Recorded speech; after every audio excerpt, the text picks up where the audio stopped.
Hello, and welcome back to the stream. Today we are getting back to work with the Get to Work DLC. How exciting.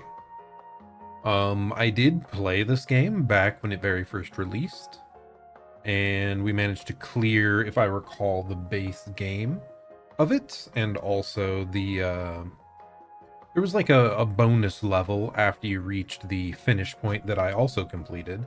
So surprise, surprise. A week ago, I believe is when they first announced it. But yeah, a free DLC dropped today, with some more like challenge levels to do. I believe they're like standalone little challenge levels, kind of like Monkey Ball would be. You know, you fail and you get to restart again real quick. And then, if you're absolutely insane, you are then allowed to chain all those levels together and like do them back to back to back in one hellish final tower. Odds are I will not be able to do the tower, but we can at least check out all the standalone levels. So let's see if we can hop right into it. I assume it's this folder over here on the right that says the Doinkler portfolio. New. So yeah, let's click it, check it out. Okay. File 1, 2, 3, 4, 5, 6. Okay, it seems to be a bunch of level. Is the Doinkler special just everything combined, I wonder? But yeah, so as you can see, there's like individual standalone levels, and we've only unlocked the very first one thus far. So let's just hop into it and see how we feel. Now, it has been, again, a very long time since I've played this. And I believe I played on controller the first time, so that's what I'm trying to do here again. Oh. And I already fell off. L plus ratio, alas. Before our hero took on the Doinkler portfolio, 3 other managers were fired trying to make it work. This is the story of the third manager, Richard Bankman. Oh. The following audio files are a collection of voice messages from Richard Bankman's phone that were accidentally lost during the SEC's investigation for insider trading on the Doinkler portfolio. Just a little bit of insider trading, you know, not a big deal. Hopefully I didn't cut that off by restarting. I don't think I did. But yeah, anyway. So as you can tell, that was my boy CdawgVA. One of the content creators that I really enjoy quite a lot, so much so that I put him on the thumbnail. Him and Atrioc are 2 content creators that I admire a lot. And Atrioc is like the main content creator involved in the creation of this game to begin with. You know, it's like him collaborating with the developer Isto. So yeah, really cool stuff. So that's part of why I was so excited to play this back when it first came out. And I will definitely try some more of this, even if I am going to lose a lot because it has been ages since I played. So my muscle memory is not what it used to be. But nice. Level 1 acquired. Okay, interesting. And it's got a little time trial thing as well. Interesting. File 1 progress, audio files heard, total progress. Okay, so this is the full file 1. Like this was level 1 of file 1. Okay. I like the little completion info. Definitely very nice. Here, is there a way to... I feel like my audio is a little quiet.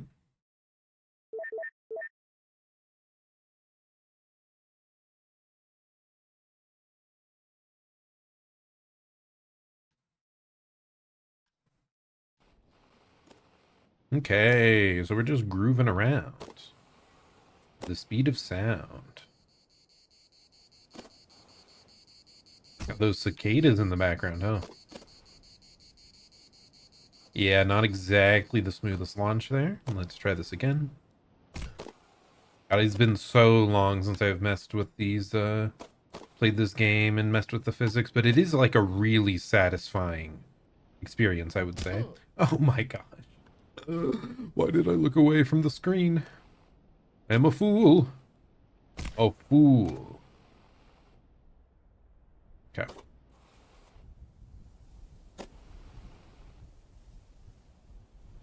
There we go, nice and easy. But yeah, I'm very happy that they made this, you know, readily accessible to people. Sir, you want me to send this voice message to every employee in the company? Yeah. It'll feel more personal. I'll just record it once, and then you can individually call every employee. Play the message, and they'll be none the wiser.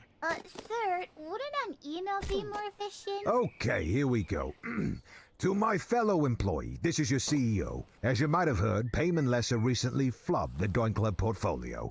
And he's left the portfolio sitting at a 90% loss. Oh, goodness. For the second time. Which is great news, because now you have the opportunity to take it on.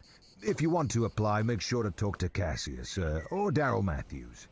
Yeah, okay, great. Now, and some additional notes. Security wanted me to let you know that Payman was crying tears of joy while he was being dragged out of the building. They were tears of joy. New opportunities. Certainly. Oh, and my nephew Ted is joining the company starting tomorrow. So just make sure to give him a warm welcome. I love a little bit of nepotism. Okay, great talk there, champ. Okay. Oh, shit. Are you still recording? Dude, I can't believe they got... So Henya's gonna have a major role in this? That is hilarious. Hello, Hermster. No, it is not April 1st. But instead, we are playing a really cool and fun game. It is Get to Work. I don't know if you know, what are they called? Faudian games? Like Getting Over It, like Jump King. You know, those really hard games where if you screw up, you fall down and you fall all the way down the map and stuff like that. So yeah, Get to Work was a game in that style that released... I'm not sure when exactly it released. Within the last year, I think. But yeah, I played it on stream. I have like 3 streams of it. I think I titled it something along the line of like my favorite streamer released a game and it is suffering. Yeah, this guy's a little bit freaky, but the whole idea is that you're a business worker trying to make your way to the top of the business world. And what's a faster way to do that than with rollerblades? We got some rollerblades. And yeah, it's like a Faudian game that is somewhat like... The control's almost like Monkey Ball. It's like Monkey Ball plus some jumping, getting over it type style game. But yeah, they just released a free DLC today, and that's why I've come back to it after all this time, because I at least wanted to give it a chance. But yeah, so like a couple of my favorite content creators were involved in the making of this. Atrioc is the big one. He was one that like actually started and like organized the creation of the game with the developer Isto. Like he's the main collaborator. And then CdawgVA is like the main narrator as well. And there's a bunch of different content creators that I really like that were involved in this one. But it's neat. This DLC, it's just a bunch of short levels that you can reset on. So it's actually like more approachable than the base game in a way, because you can just keep resetting over and over. The base game, if you fail, you fall. You fall down earlier. But then I think if you finish all these levels, they combine them in a hellish tower that there's no way I'm probably going to be able to clear that. But I'll at least try to clear the base levels. And we'll see how we feel then.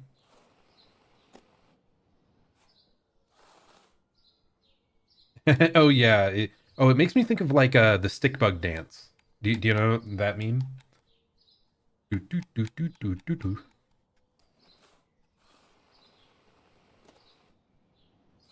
But yeah, it is a very goofy design, very goofy visual. And I like it a lot. It is very, very fun. Like the movement itself is very fun in this game. So even if it is like that sort of rage game style overall, for me it was like still very enjoyable to get the movement down. So we'll see how we do here. Where am I trying to go? What? Oh my god, you have to do an insane jump there. So I how do I keep speed into that? What?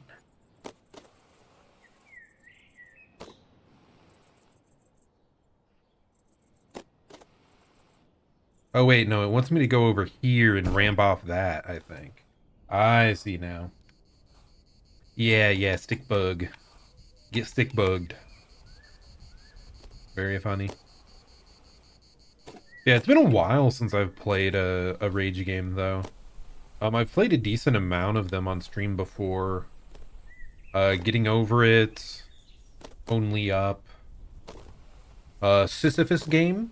I actually have like an entire video of me just rambling during Sisyphus game that it's one of the only videos on my stream that I've actually edited. Which is hilarious. Like of all the games to actually spend the time to cut down. Why Sisyphus game? One that I still haven't done yet is Jump King. I kind of want to save Jump King for when I have like a more significant number of followers, just because it's such a big thing, but we'll see.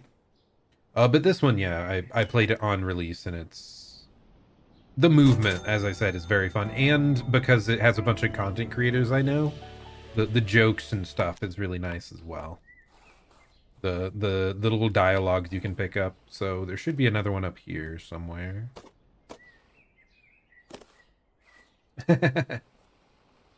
Yeah, I mean this is a game without spoilers. Like no spoilers, so it's perfect. It's because it's just a goofy little one-off thing. So it is very good for yapping and talking with chat. So if there is anything you wanted to hear me yap about, like feel free to bring up whatever topics. But yeah, like I really like the content creators involved in this. Atrioc has been one of my top content creators for several years. He does a lot of content around like marketing and stuff, and like he takes marketing and business and world news and makes it funny and digestible. And then he also like is a god gamer at a few specific games, so like Hitman. Hitman is a big one. He was really good at. He did like a lot of speed running for that. But his humor just and his like view on the world just really vibes with me. And then CdawgVA as well. He's I used to watch the Trash Taste podcast all the time. I don't watch it quite as much anymore, but I discovered him through that. And he does a lot of like Japan content and VTuber adjacent content. Hello, Medellin. Hope you're having a good one.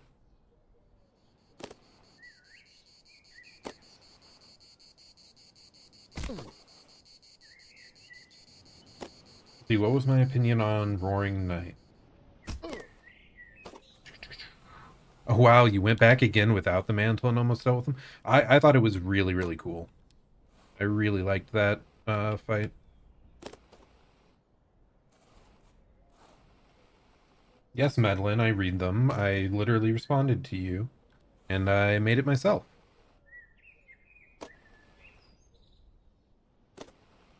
In Vroid.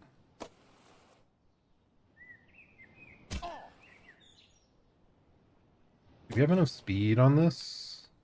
Wow, maybe you can just go straight up there. Oh, wow. Nice. That was very smooth. Glided all the way up.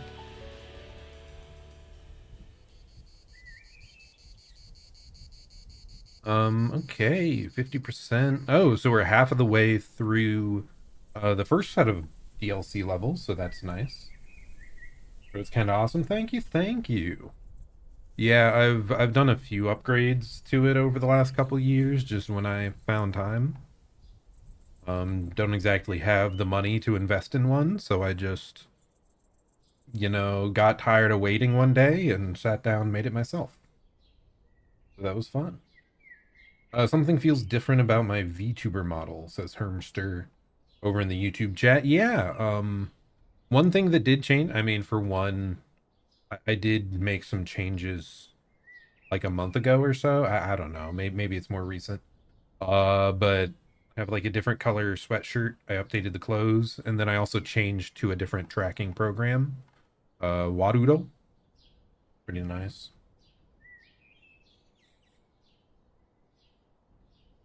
Pretty nice.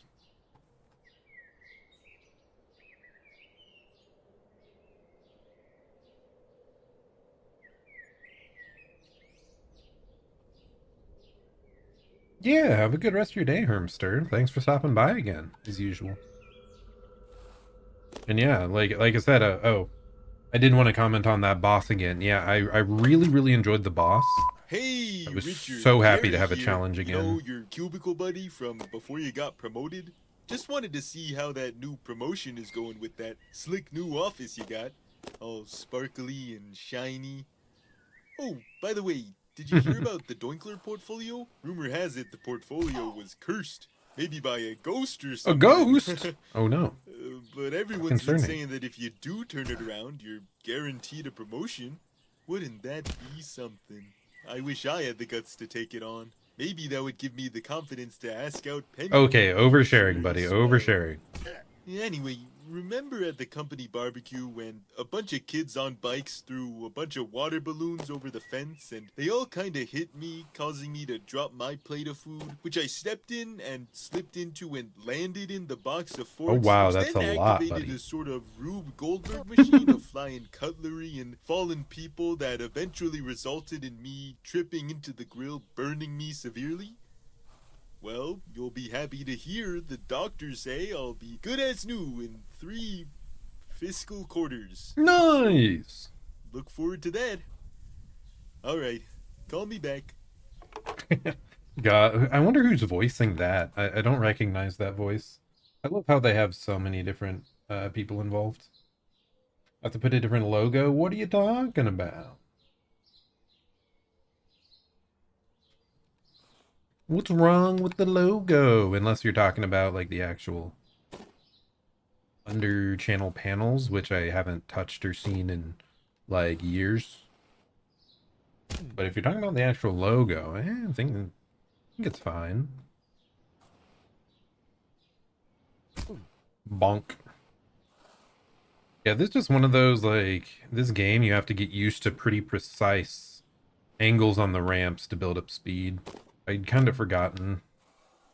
Okay, and then I assume we turn around and go back the other way? Oh yeah, we have to go all the way up there, my goodness.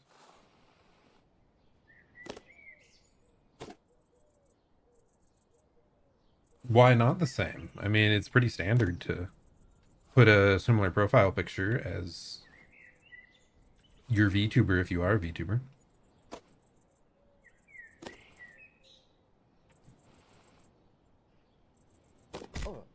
I think it's fine. If anything is hurting my reach, it is not that. I will say that much.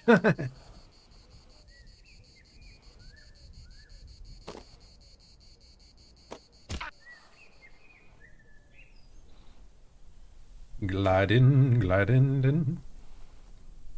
Oh yeah, I think you already left Hermster, but yeah, Undertale. Oh, not Undertale, Deltarune. I was so happy with that with that chapter 3 secret boss, just because it's so nice to have like a real challenging boss again. I don't know, just in general. I mean, it's pretty obvious based on the games I've been playing in the last year, but I love hard boss fights. I mean, also, I'm playing this again, of all things. I think I just like a challenge. Enjoy the suffering. Or something.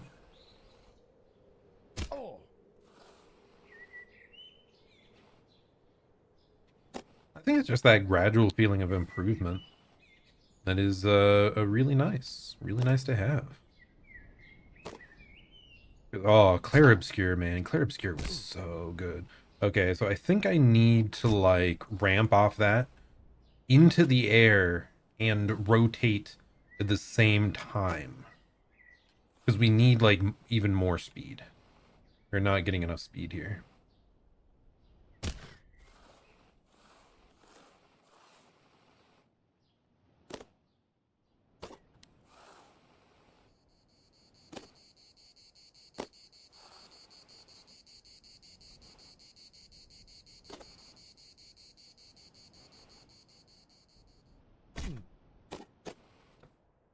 Are we able to land back? Oh, that is hard.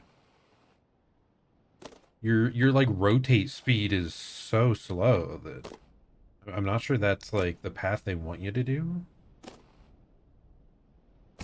Really? Oh, this is definitely the most precise platforming we've had of this yet. Oh, is that what? Okay, I'm gonna try just holding at the top and turning around again, just to make sure I'm not overcomplicating this.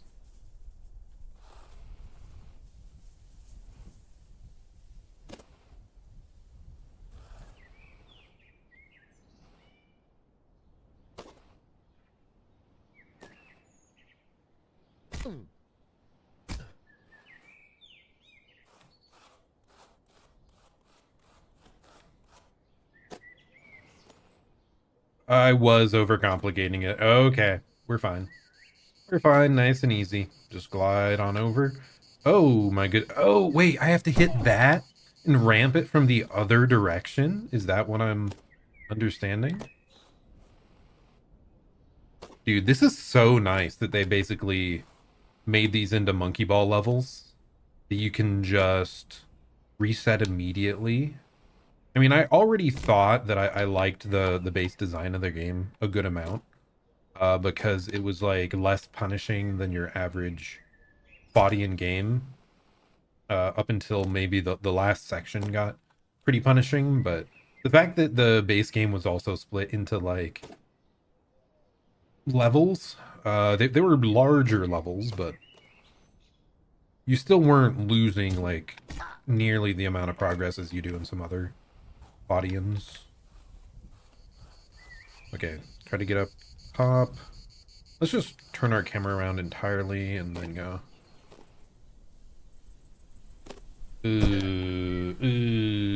Not the greatest. Not the greatest.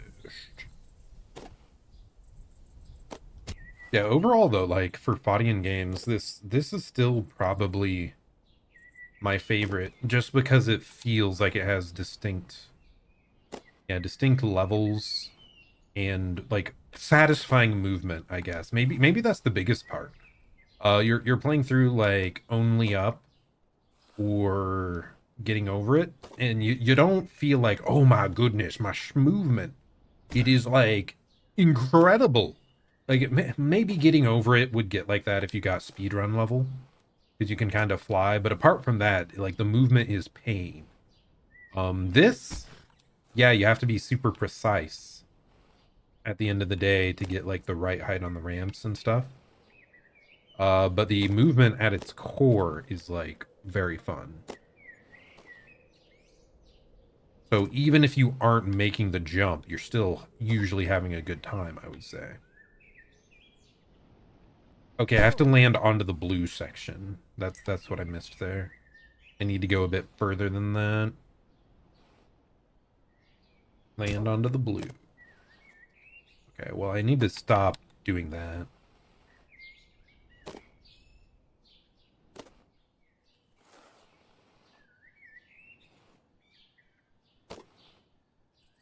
I realize now maybe it's actually just my camera sensitivity setting that is probably really slow, right?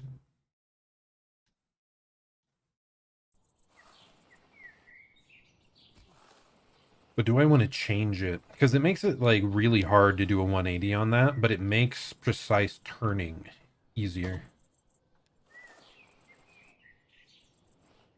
Oh my goodness, man. Like, there's so much muscle memory to build back up for this. Okay, what if I try here? What if I try putting the controller down and instead do mouse and keyboard? Because I played the whole base game with controller, because when you started up the game, it's like, you should, this game is recommended highly that you use the thingamajig. Here, let me, I don't like the, I want to grab with left click though. There we go. Restart with R. Camera locked, huh? Anyway, apply.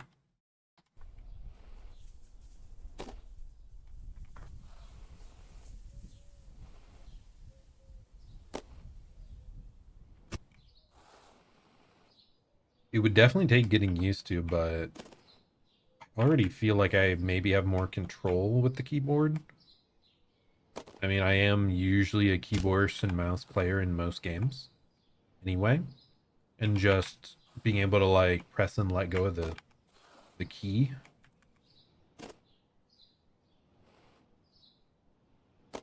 There's just a lot of precision.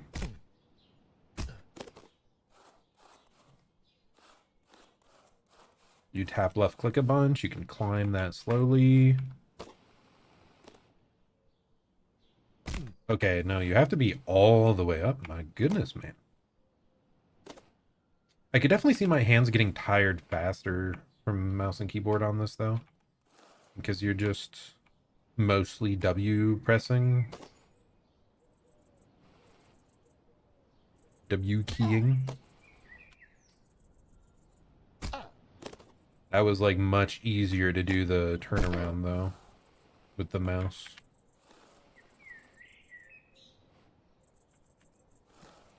I did play like Dark Souls mouse and keyboard, and I actually found out today that the YouTuber streamer Let Me Solo Her also plays Souls-likes with mouse and keyboard. He's the one that got really popular for soloing Millennia for people. Like, he'd be summoned in, and then he'd 1v1 her and win. But yeah, he's also a mouse and keyboard gamer. So, pretty hype.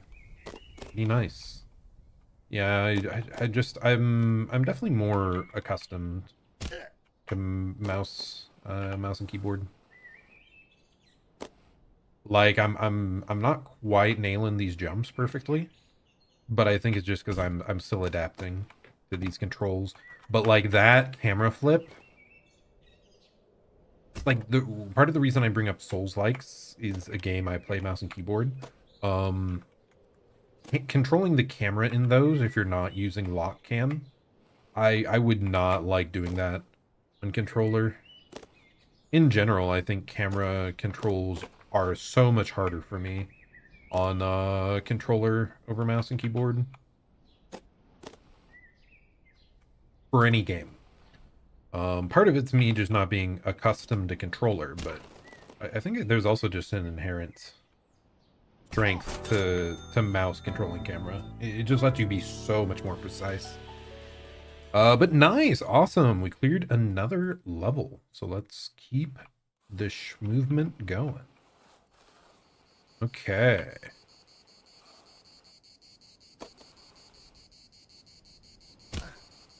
Oh my goodness, man. This feels so much more natural to me. The mouse and keyboard. Why did I play the whole base game on controller? Like I said, it's because they told me to. There was a pop-up in Steam that's like, this was made to be experienced via controller. I should have known. I am a mouse and keyboard supremacist. It is simply better. PC master. Yep. Okay. Oh my god. Like, it feels so good, man. Being able to press the different angles and cleanly adjust the camera at every turn. Oh my goodness. I wonder how much faster I might have cleared the base game if I had played it this way. Because I think I had 3 separate streams to clear the base game plus the bonus level at the end.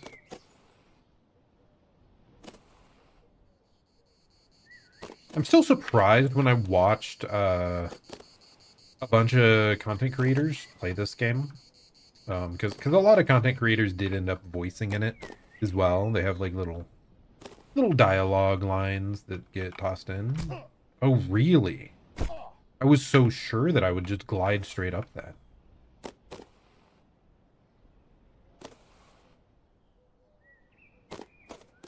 Let's glide.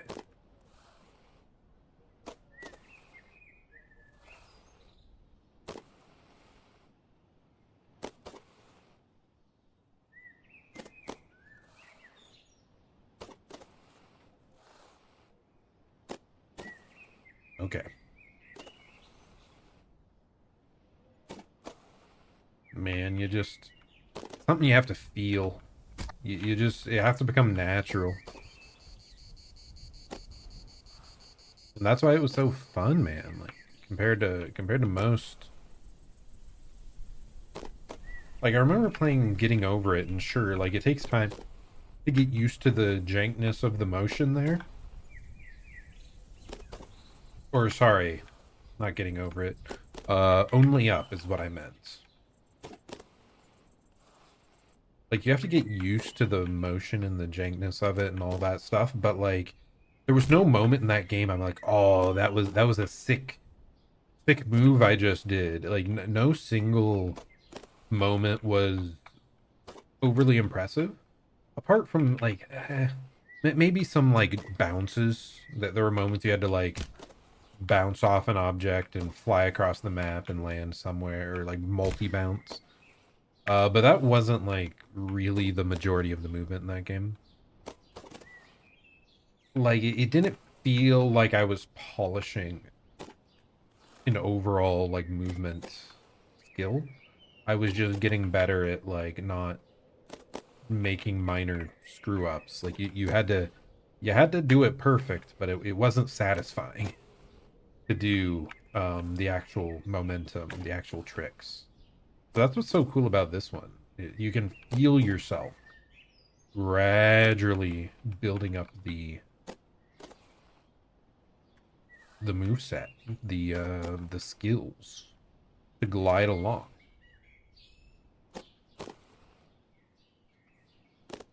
Like, even if I'm screwing this one up 10 times in a row, like, it still feels pretty satisfying to just swoop.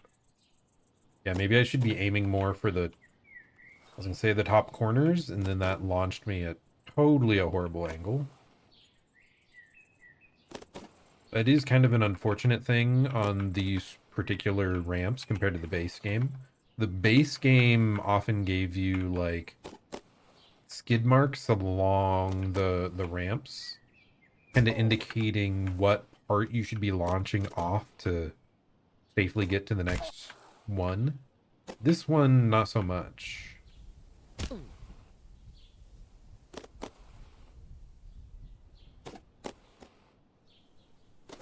This one I don't see like an indicator like that. I did hold back a little there. I think you need to hit that at high speeds. Either that, or we need to figure out how to like loop-de-loop around the entire ring before we launch. That seems ambitious. I don't know, man. Like, I don't know that you would build momentum that way. In the previous loop, like, we didn't need to do that to get far enough. I think it's more likely we just have to glide along the edge and then launch off the top like that. But yeah, because I'm not getting enough force to loop around again. And if I had more force, I think I could just make the jump. Plus, like, the loop-de-loop just... Oh, I have a feeling that would be really disorienting. Oh, is that it? That's the one. Nice. We got there. Ba-dum-bum. Ba-dum-bum. Okay, next up. God, it's so goofy. They called it the Doinkler portfolio. Wait, where the heck am I going? What? Okay, I need to take that at like a steeper angle. Okay, yeah, I'm very glad I changed to mouse and keyboard. You need the camera controls on this. When I played the base game, I had like camera controls, a controller set to the lowest number just so I could like really finely control like the angle. I felt really smoothly control it, I mean. It really feels like you need to whip the camera here to see the next ramp. Or maybe you don't even need to like look at them. Maybe it's all... Maybe when I played previously, it's more about figuring out the angle, and then the camera will work itself out when you go into the next ramp.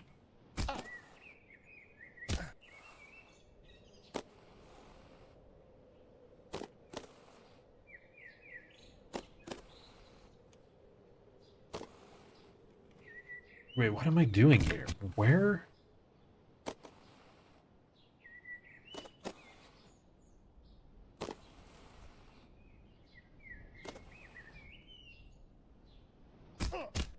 I'm very befuddled. Oh, am I just supposed to land up top? I'm probably just supposed to land up top there. Like, come to a standstill and then set up that ramp. That's probably what I'm screwing up. Because I was like, what angle do I take here to maintain my momentum? But yeah, you might not need to maintain momentum at all. Yeah, you kind of, like, fall there. I even put too much sauce into it. Really?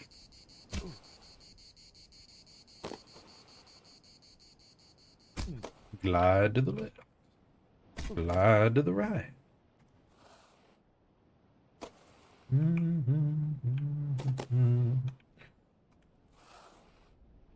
I want to get more of the voice lines. I thought there was gonna... When I watched Isto's video, like, talking about the release of the DLC, he said there was an absurd amount of dialogue. I feel like it was thousands of lines. I was expecting like one every single level almost. But no, I must become more powerful if I wish to listen to Hinya and CdawgVA banter.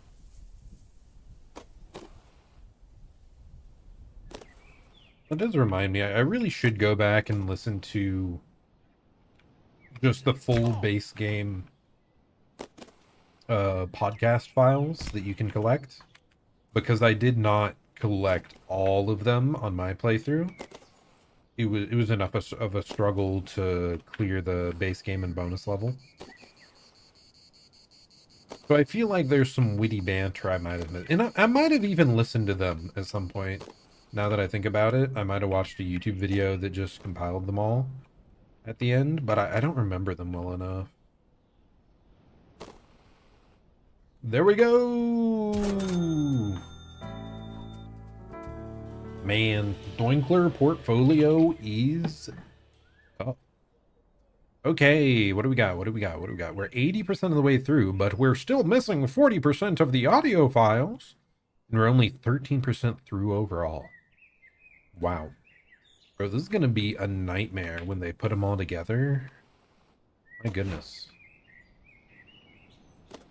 Like, you would have to perform all these levels consistently 95% of the time or something before you would even want to just face the whole tower. Oh, seems like it would be insane to try it otherwise, because you just lose so much progress. Like, seriously, hands to Isto and the team for making this, because I really think they made one of the most, or maybe the single most satisfying gameplay loop of any Bodian game, at least for me, because it does, like, the game does care about your time more than most. Like, the final level on the main game had some pretty crazy time losses, but like you had mostly learned the movement by then, you know. They aren't sending you back to the absurdly early stuff. It's still like technical things you have to do there, like skillful things. It's not like you're going back to sleeper early game, yada yada, just grind your way back up. It's all pretty compelling. And as I have been ranting about already, the movement is just so nice that, like, even if you're not winning, it can still be satisfying to keep trying, in my opinion. Now, I did, one of my friends did get this game, and I don't think he enjoyed it very much. He did not get very far. So, definitely different strokes for different folks, you know? I love a challenge. I appear to enjoy suffering a bit too much at times, so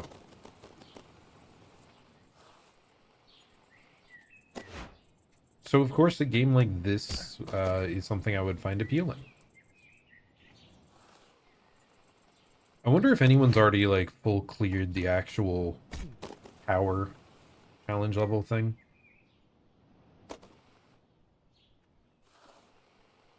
Because I think this released around noon today. So that means they probably had like 8 hours total to play it.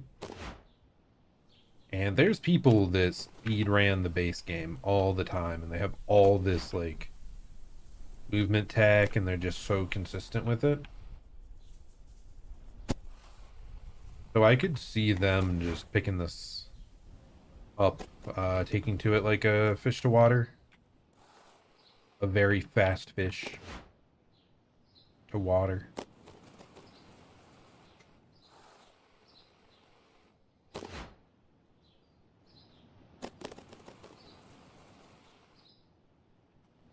Let's keep doinkling.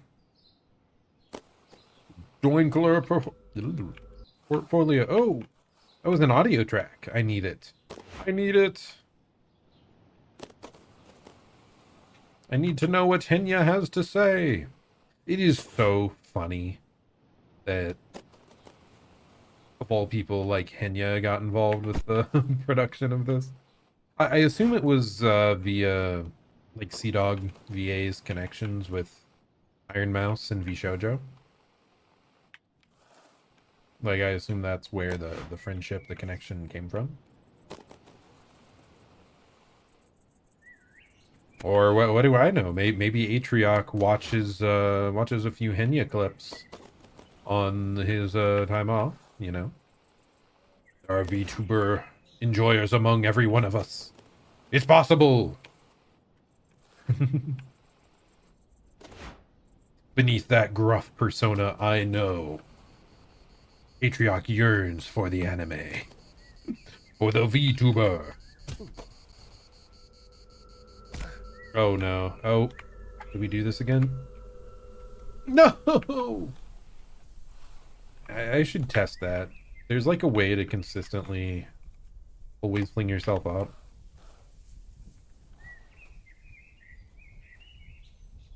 But it's been so long.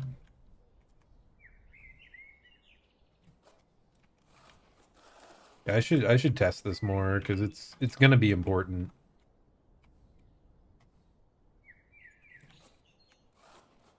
How do they do it so consistently?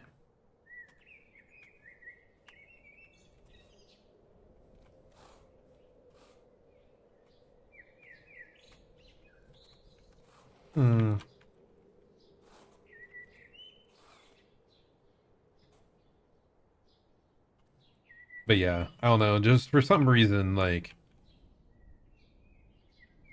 Atrioc getting into VTubers just strikes me as a very funny scenario.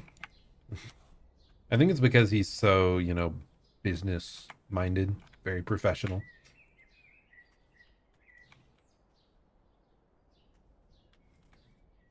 Okay. Ooh, is that how we do it? Do we go like that? Not quite.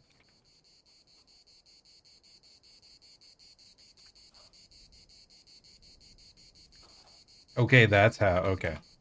I need to press. What I was missing is I have to press forward at the end. I never, like, properly figured this out in my base game run, by the way. Like, when I was playing the base game, I would just flip around until my legs got, like, stuck above my head, and then it would work. But that seems to work most of the time. So I'm holding back, forward, back, and then as I'm releasing, I'm pressing forward. That's the big thing. Like, back to swing backwards. Back forward, and let go at the same time. So it's that final release is the important part. Okay, so maybe I can do that consistently now. Well, you know, consistently, by that I mean one in 2 times. every other time I'll maybe save the run. Well, you don't want to watch me grind that for hours? Why not? Why not? Just work on my ledge flip technique. The infinite grind. The grind set never ends. It always continues. Oh, one thing I found weird. So like I said, I did stream this game all the way back when it first released. And back then, YouTube let me select Get to Work as the game. But for some reason, it is not showing for me now. So that's weird to me. I wasn't allowed to select Get to Work. So we're kind of just streaming in the quote-unquote no stream category, which is a little weird.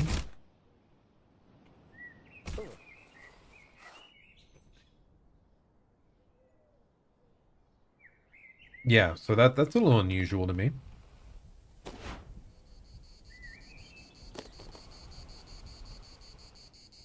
I even went back to my old video and I was able to click on the game. And I even saw someone streaming under that category. So I'm a bit, again, I'm just confused. Why can I not select it?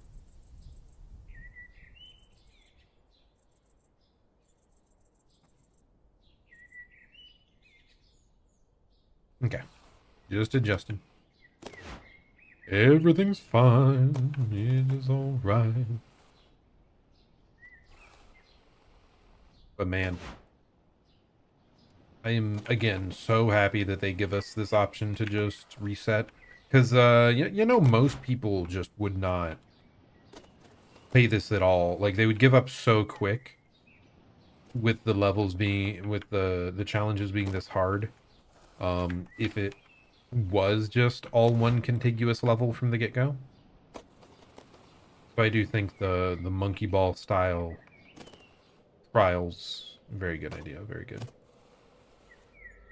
No!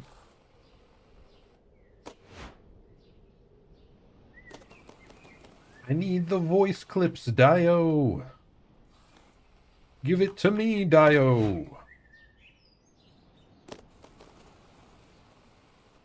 Let's see, anything else going on lately? Oh my goodness. As I've said, I work in IT at a school. Let me, I want to reset this other screen real quick. That out. Put it up here. Oh, but yeah, I work at a school in IT.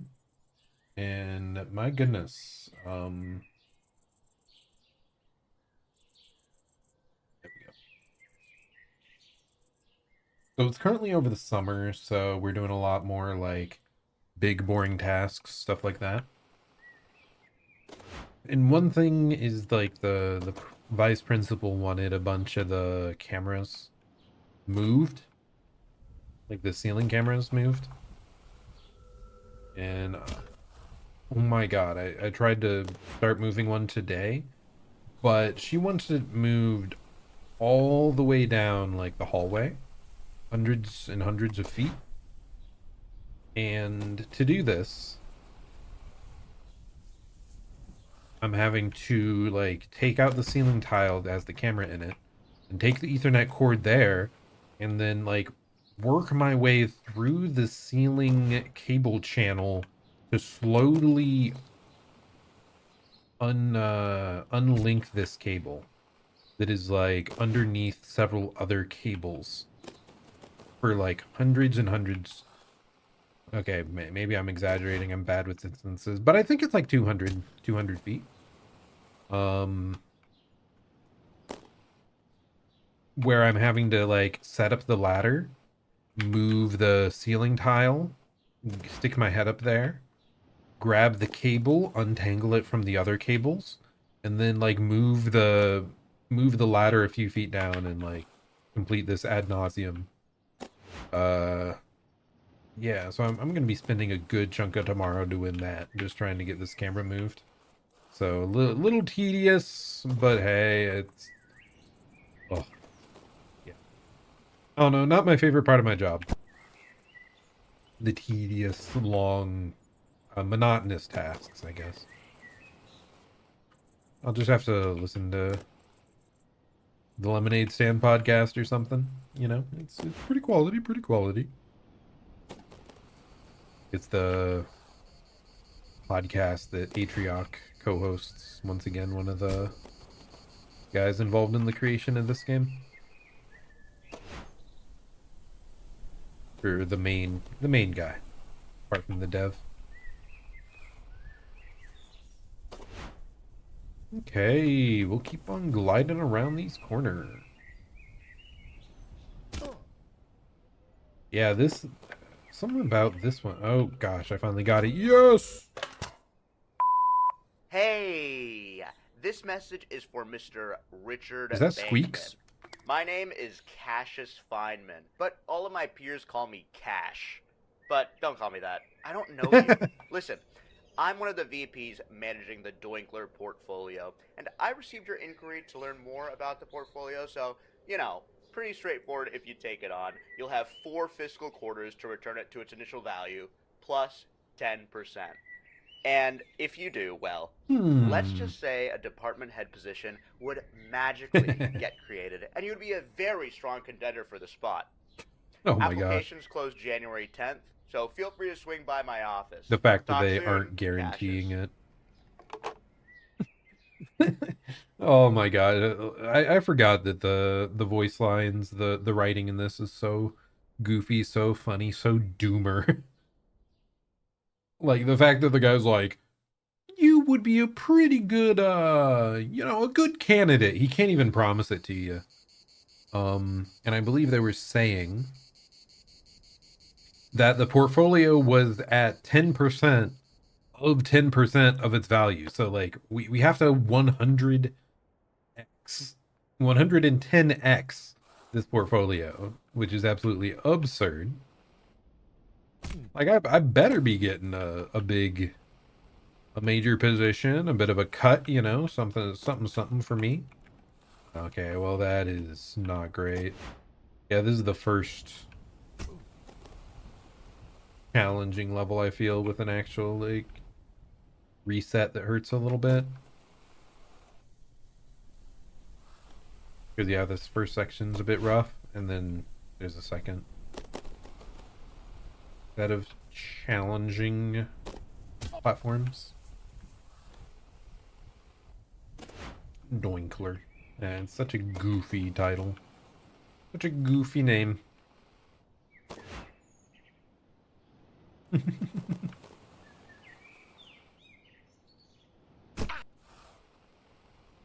Yeah, very fun, very good. Yeah, like I said, I'm very satisfied. Though it didn't really register to me before. What's going on in the background here? Is this just like a random cornfield out in the middle of Like the Midwest. 'Cause this could be my backyard, man. Or not so much my backyard, really my parents' backyard.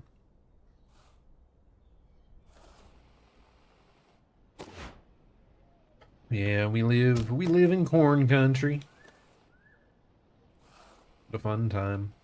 But yeah, it's not quite the business acumen you would expect for the Doinkler portfolio.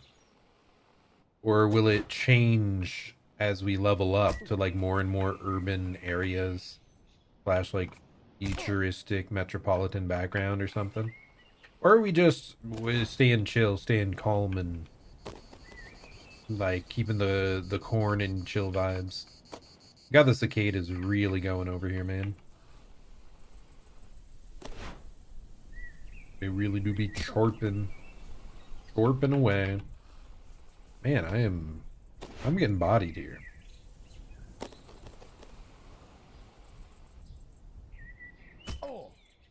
What if I try mouse and keyboard? Not mouse and keyboard. What if I try controller again? Because again, this is what I cleared the game with, so just I don't feel like you have the same amount of camera control. But I may have more muscle memory and consistency with it.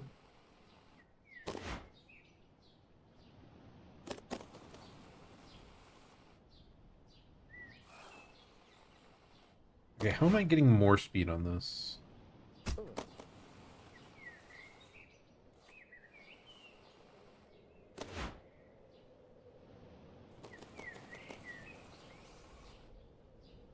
But I just keep hitting these at bad angles. They really need you to hit it at like a good angle and keep a ton of speed.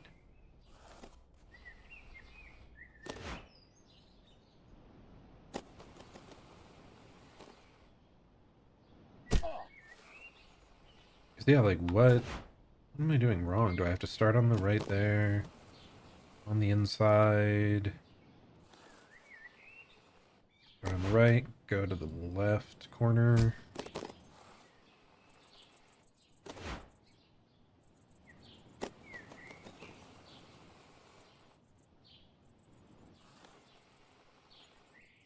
Like I need to launch off that higher.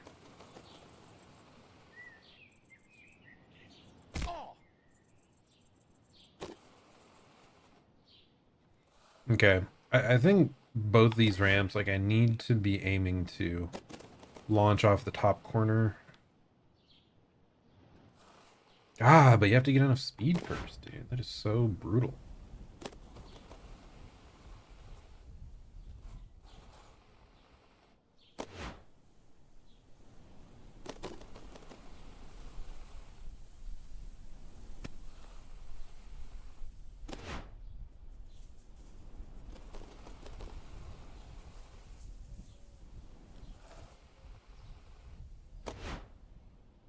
Fly me to the moon, let me play among the stars.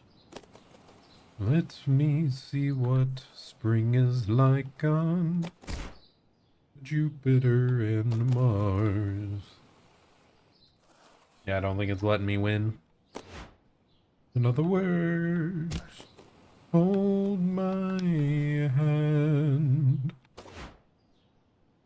The word, baby, kiss me. Man, it's rough. I'm not really seeing an improvement here, so maybe we go back to the mouse and keyboard attempts. Oh, I pressed totally the wrong button to grab. Here we go.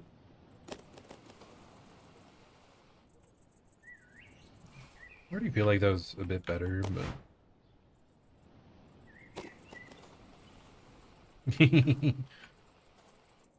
I think the greater camera control lets us like line ourselves up a little better. My goodness. Why does this feel so brutal? Okay, there I like grabbed really close to the top of the platform. Maybe that helps. Did not.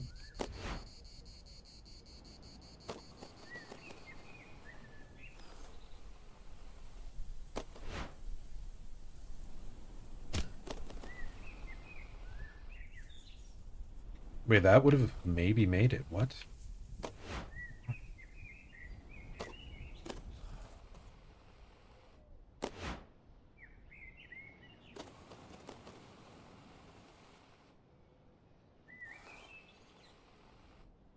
It just seems really hard to build up enough speed on this one. Like, this curve is just not kind. You need, like, extra momentum from the previous ramp, but...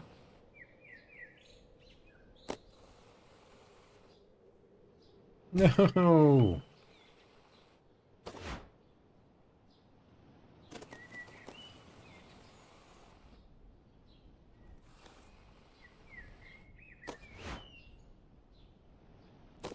Fly me to the moon. Man, that song is really good.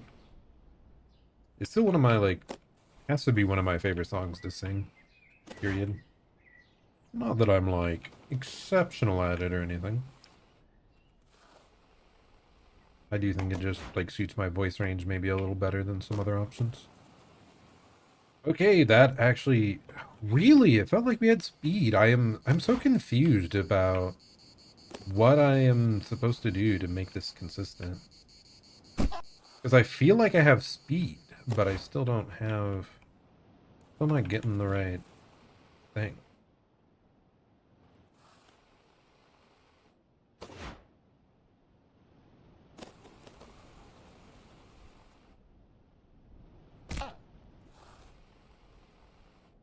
I feel like I have to get like a near perfect transition over to this with a ton of speed, or we just die immediately over and over.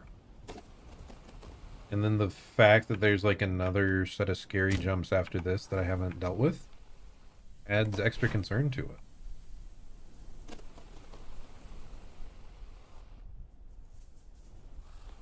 Am I just trying to take too high of an angle? Is that the problem here?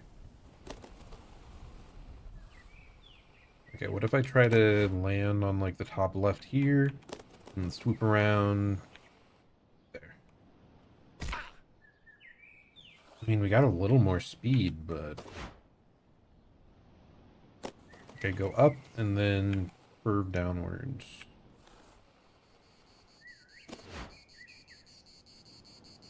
Up, curve down, launch there. Okay, that maybe does help us build up a little speed. But then we have to hit that one correctly as well.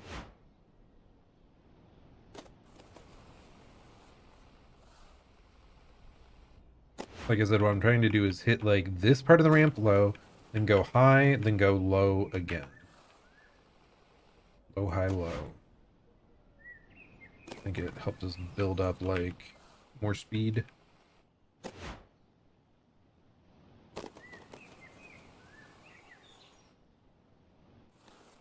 Maybe not, though. Kind of brutal.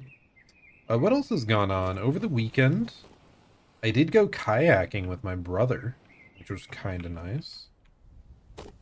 We did the same last year as well. We really only did it one time. And I could see the same happening this year, where it only occurs one time overall, because he is so busy all the time. My goodness. Feel kind of bad for him. He makes good money for it, but he works so much overtime.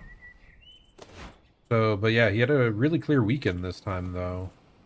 And, so yeah, we busted out the good old kayaks, popped into the river real quick, and kayaked over to the next town.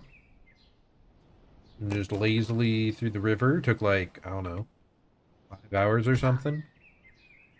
Like, we could go so much faster, but we're kind of just drifting with the river, to be honest. Really. I think I was too low on that to do my strat that I wanted. But yeah, so it was a lot of just lazy drifting through the river. And yeah, it was good fun. I think it's always pretty good fun. I'm so happy that I don't hate my sibling. So many people just despise everything about their sibling. I don't know if they were just forced to compete in everything from an early age or what. I feel my brother and I more like split up our interests anyway. Like, I'm the tech guy, he's the like automotive and like outdoorsy guy. My goodness, I can't believe we split off that. That is so infuriating after all that work. But he's the automotive guy, the outdoorsy guy. But hey, we both still like anime and VTubers, so that's funny. I'm clearly like way more in the deep end. How much deeper can you get than becoming a VTuber? I mean, for real. But yeah, I'm just glad to, you know, still get along with him. I know so many tales of like throughout my grade back in school, there were just a bunch of kids that despised their sibling. Nothing in common, can barely like be in the same room.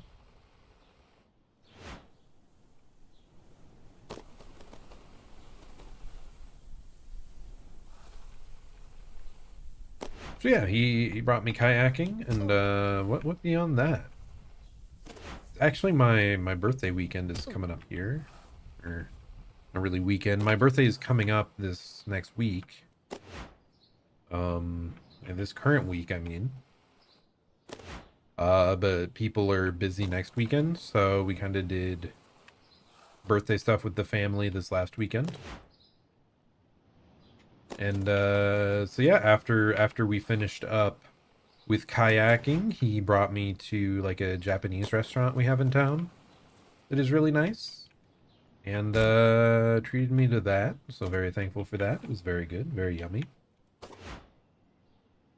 Got to have like, you know, the classic Americanized. I don't even think it's Japanese. I think it's Chinese. Like, is this like a fusion restaurant that serves it all? Because it was General Tso's chicken. Isn't that typically Chinese? But like the overall, the place mostly has Japanese dishes like ramen and sushi and all that. So I guess it's they just have a bit of everything. But yeah, the General Tso's chicken was quite good. So I chomped on that a bit. And then that evening, as it went on, I began to realize that my lower legs, like, what do you call them? The shins? Like, my shins and the insides of my leg are so red. They got, like, really sunburned. Well, okay, I'm exaggerating. They got sunburned. It doesn't feel that severe, but oh my god, it looks so bad. It looks so red, all the way from like my shin, my knee down to my lower shin. And it's partially because I was sitting like in the kayak. I was almost sitting a bit cross-legged, so the insides of my legs are like facing the sun. And, you know, there's like reflection off the water when you're on a kayak and you're sitting in that position for hours on end. And I had even done like I applied a good amount of sunscreen, which is evident in that like nothing else ended up burning. But for some reason right there, my goodness, it looks so bad. I'm glad it is not nearly as painful as it looks. Yeah, I am very pale. It's a big reason I burn so easily.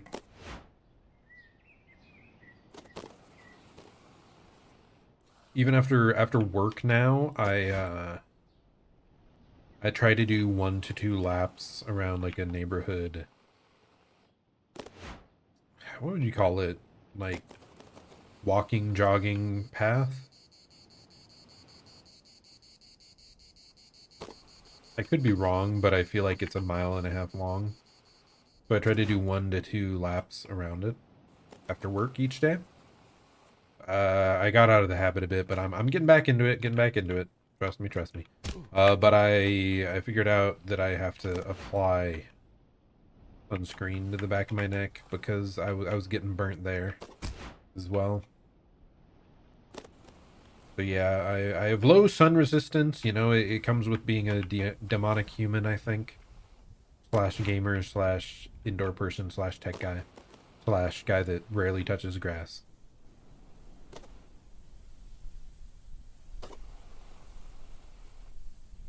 No, dude, this jump is just, it is so hard compared to anything else we've faced in the portfolio yet.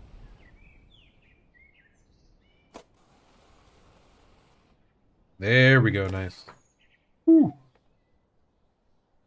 Brief stretch. I don't want to botch this next one and have to redo this first area, which, of course, I will, but you know.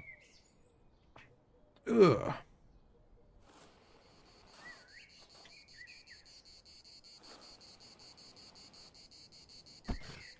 I didn't even get enough speed for that, man. Wow, I'm so bad.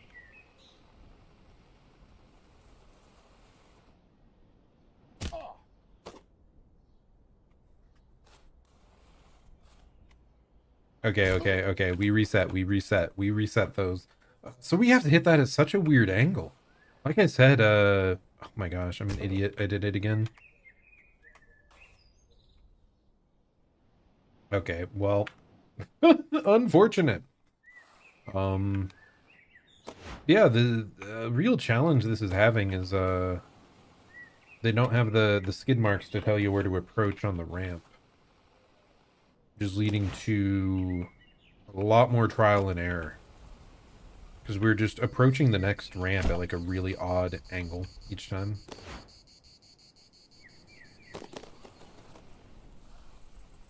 Really odd angle. What was I talking about? Sunburns and whatnot. And kayaking.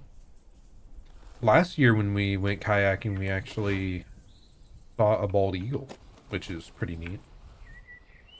I remember looking it up at the time because I thought bald eagles were endangered. I think it's just like a little tidbit I had learned back in, who freaking knows, kindergarten, grade school, you know, the early era. Early 2000s era. But no, like, bald eagles are not endangered anymore, which is pretty sick. Especially because they're such cool, majestic looking birds. And also, you know, our state bird. And I did look up, oh my goodness, we did it again. I did look up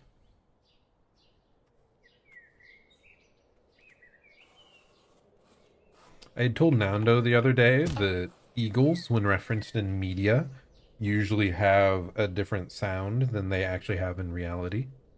Because they use like the red-tailed hawk sound. Because it just sounds more badass. Whereas actual eagles, they have more of like a chirping, like, vocalization, I believe. Yeah, not only are they not endangered anymore, they also just sound different than people realize because there's all this propaganda out there. It is kind of funny though, like, because yeah, I think Americans, we just want the eagle to be badass. Oh, so they swapped out the audio with the red-tailed hawk because it's so much more menacing. But the actual like chirping of the eagle, like, it's way more communicative, I guess I would say. There's a lot more like nuance. But like, no, it's more of a, oh my gosh, more of a communicative bird, not like a crazy wild bird of prey that just screeches at you. Maybe we should try to mimic it a bit, huh?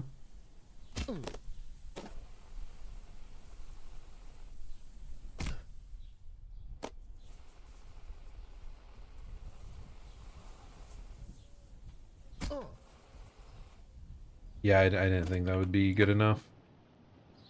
Dude, this is a brutal level for this early, man. Like, they really, the difficulty slider just, like, shot way up with this one, huh? How many... I mean, it could be a thing again where different people find different aspects of a game challenging, usually. This could just be a certain skill that I don't fully recall how to deal with. Whereas someone else might have just glided through this 1-2 punch, nice and easy. Reminds me of Lies of P. It's so funny, when I played through that, the final boss of the base game, like, it took me only 2 tries to kill it. Like, both of the preceding bosses took me far more tries than that boss, but that one only took me 2. So I thought he was, like, kind of a pushover. Cool. Stylistically cool and stuff, but not that strong. Then I come to find out a lot of people end up finding that to be the hardest boss fight of the base game. So maybe this is my super challenging boss that no one else finds super challenging. Now, it's a bit unfortunate that it's still in the very first set of stages, because that does not bode well for our overall Doinkler career.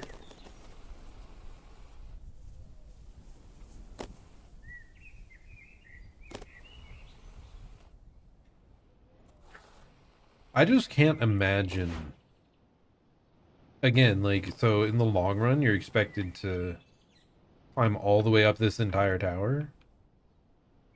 This section giving me so many problems. Ugh. If I had to do a bunch of preceding stuff before this, like, it would be so maddening. It feels like just our launch. I don't know why it feels so RNG. I'm like, that's beautiful. Yep, and it was. It was beautiful. Our big, beautiful ramp.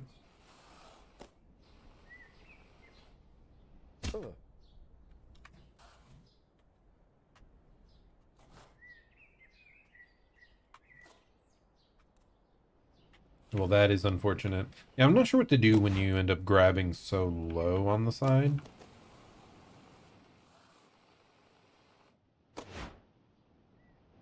Like, the flip works if I'm a little higher, but... Can we get much higher? So high.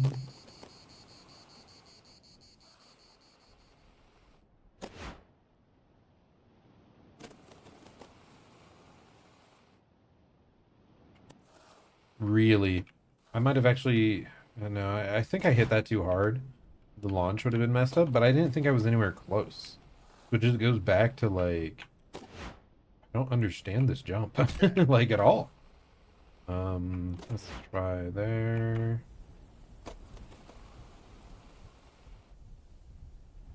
Yeah, I didn't get enough speed.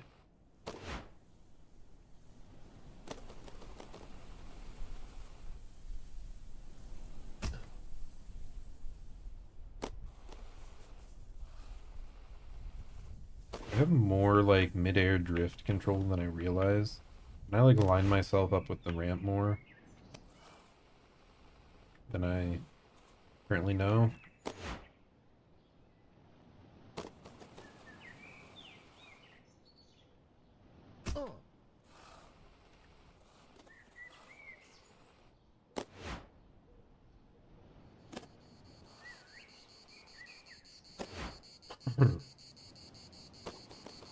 Let's see. Kayaking. Yeah, I wish there was more outdoor activities in my area that I was interested in.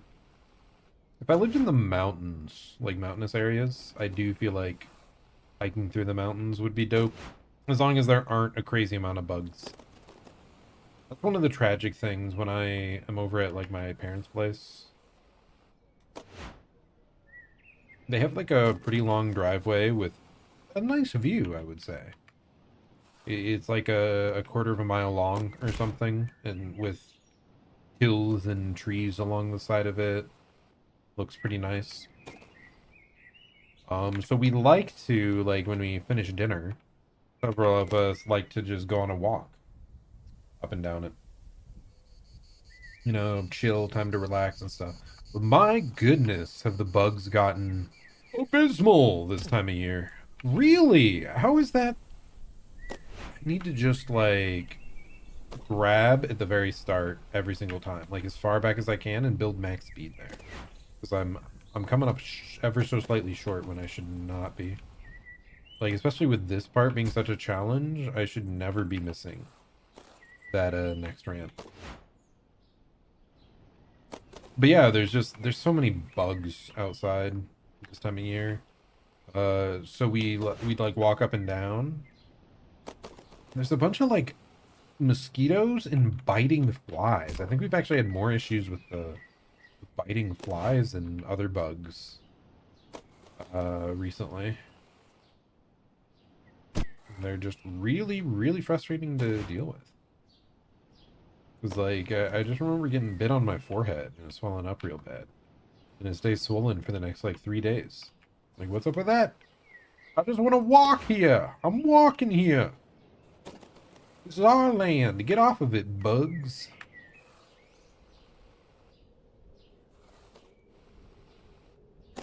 Obviously, not every bug is bad, but, like, the ones you notice are so bothersome. Very thankful I have not had like a bunch of ants in the house. I think I had that last year a little bit. To set up ant traps. They're crawling through some grate.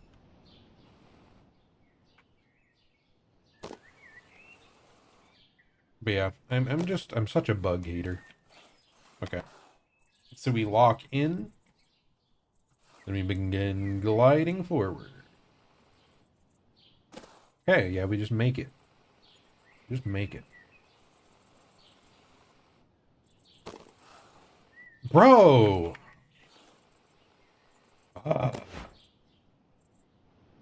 Yeah, maybe this difficulty curve was a little high for the beginning. My goodness. I'm getting cooked. Or it expects that you have played the game recently. Because like I said, I haven't really touched the game since launch week. I think that's when I played the whole thing.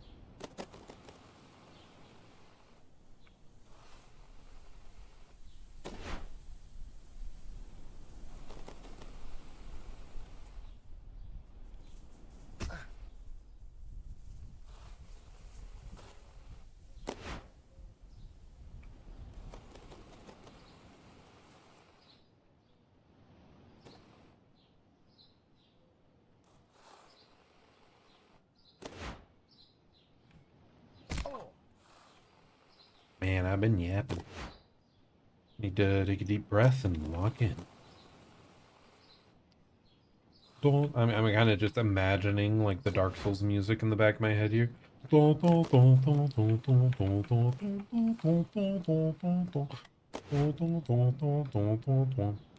threatening.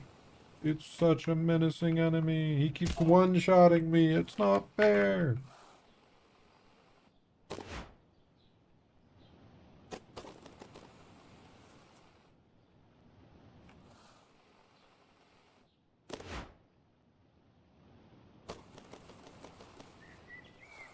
The fact that you can just glide off there, it's like so precise. Otherwise, I'm not getting enough speed. Not getting enough speed. Let me cook. Let him cook.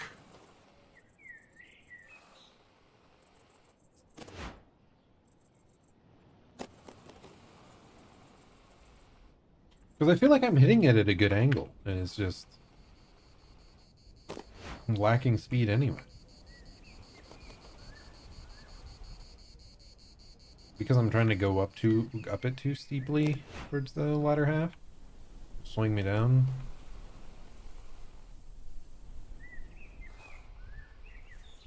Dude, it's been like hundreds of attempts just on this section already. Maybe I'm exaggerating, but it could be nearing 100.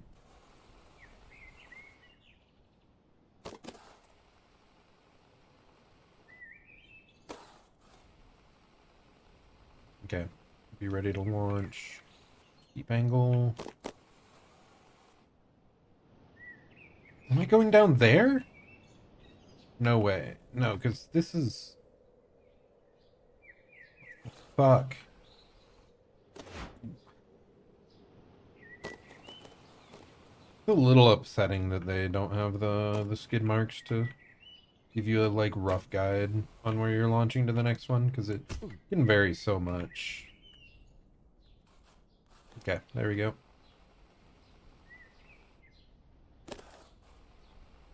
Okay, we have to keep good speed, which means... Not enough! Not enough! Oh my god! So many precise angles you have to hit these ramps at to keep speed.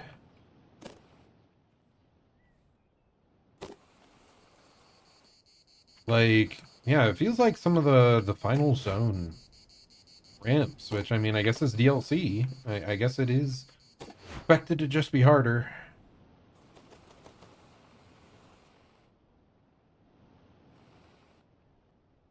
I probably would have crashed out already if it wasn't individual levels. Well, no, because then I'd have sections I would be more successful at, but I would probably hate this section even more. What other exciting things are there to... Guys, remember how I said that I quit all my gacha games? Because they take too much time. Like, it's not even a money thing, it's purely time. Well, some acquaintances got me into Uma Musume. It's so over. The horse gacha game. Horse girl gacha game, my goodness. I gotta say, it's kind of fun. I'm not that worried about my spare time right now because it's in the midst of summer anyway. Probably won't be playing this long term, he says, coping hard. But the game is way more entertaining and engaging than I ever expected. A lot more.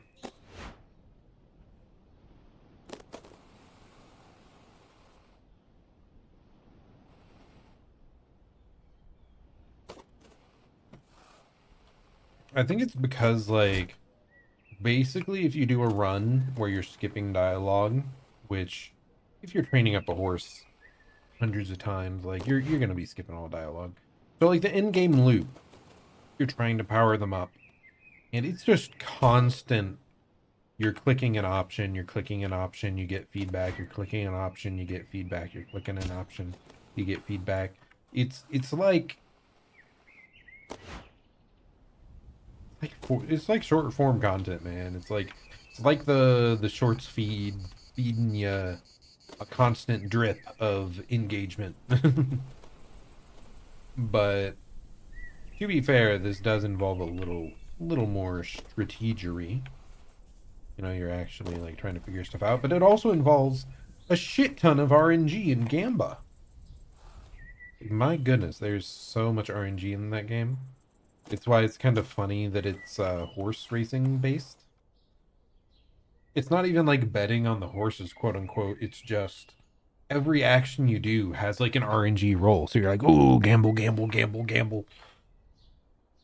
So it has that like, it has that feeling of gambling, but it's like, it's not money oriented. It's just to build up and progress in the game, which is goofy as hell. Goofy as all get out. Oh, stretch. It's also that sort of thing where, oh, I like optimizing games. There we go, we're safe. You know, like Clair Obscur recently was really fun to make builds for. Unicorn Overlord was super fun. Slay the Spire, like deck building games are super fun in that element. So in a way, Uma Musume has that a little bit with the strategery of what stats you're building up and all that, and a little bit of roguelike element. So it's so much more entertaining than it needed to be, but at the same time, it is like major time sink. If you don't have time just to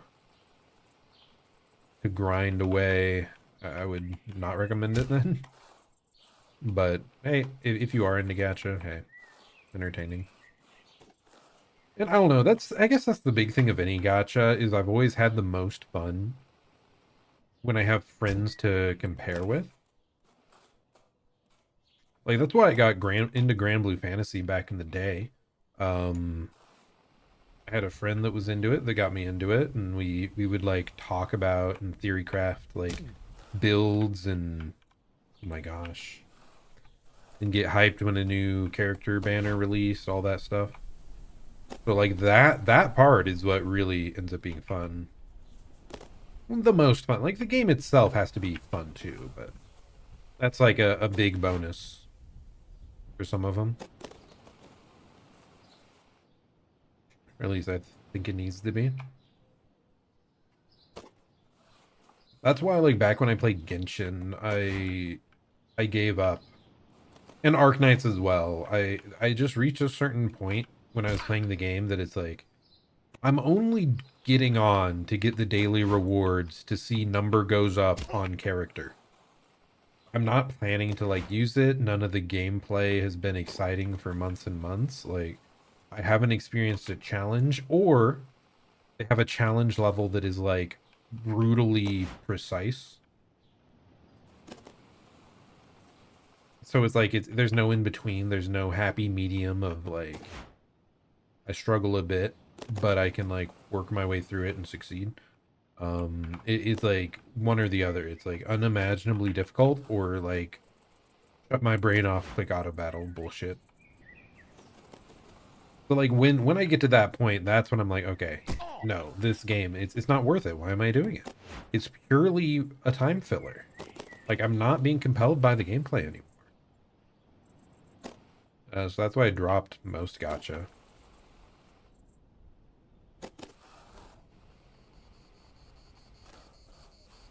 And then social element, like I said, like that is a bit. Like what is it? Pokemon TCG Pocket.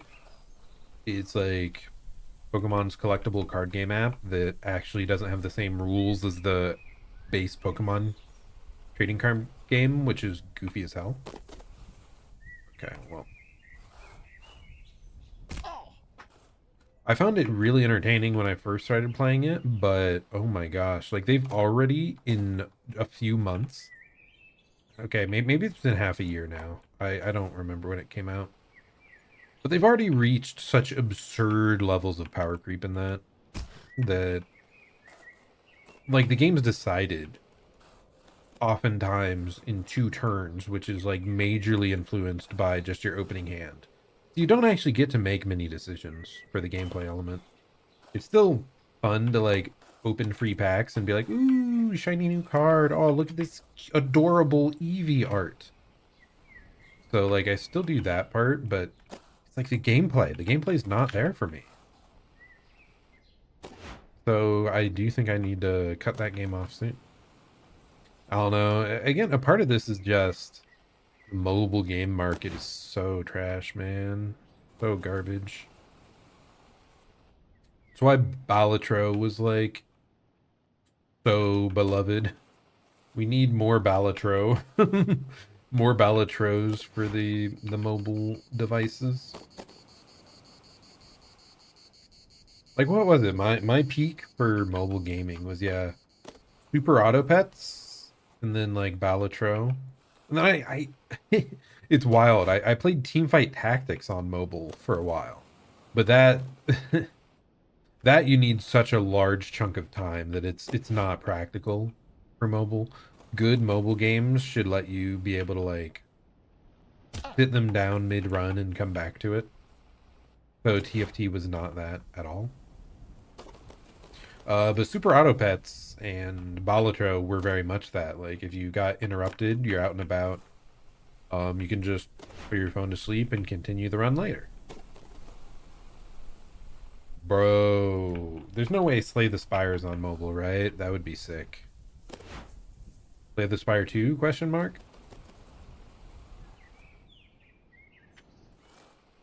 Just saying. I mean, every single time I would choose PC gaming over mobile, obviously. He's just superior in all ways, shapes, and forms. But there are many times that I do not have access to my desktop.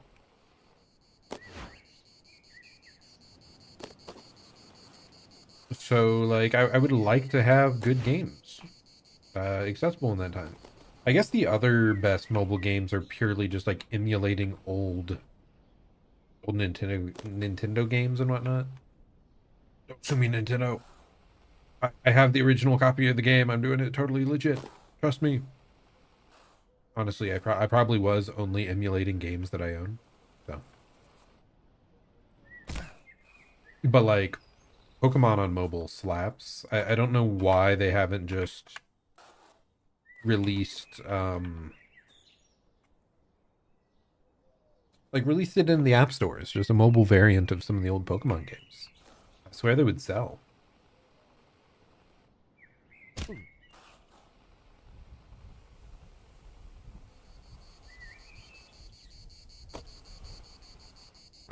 Oh, dude, I didn't even know where I was going. That was bad of me. It's just, I still don't know the angle or the speed I'm, like, trying to hit that stuff at. It's ridiculous.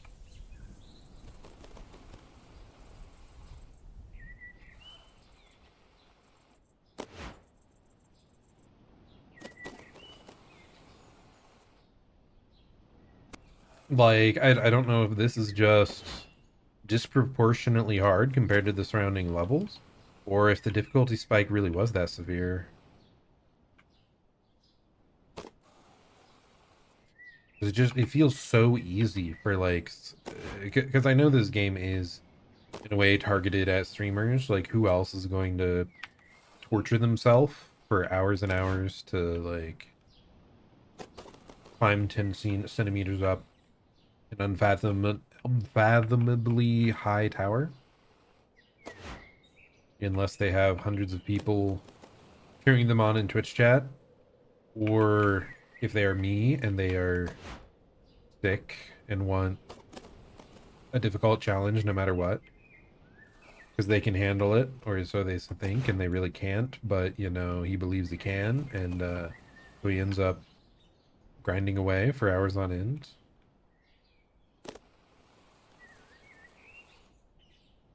I don't know, that's the thing. I do think I'm the sort that could grind out something crazy like beating this whole game if I had the time. But dude, working full time plus streaming even at a hobby level, like, oh my gosh.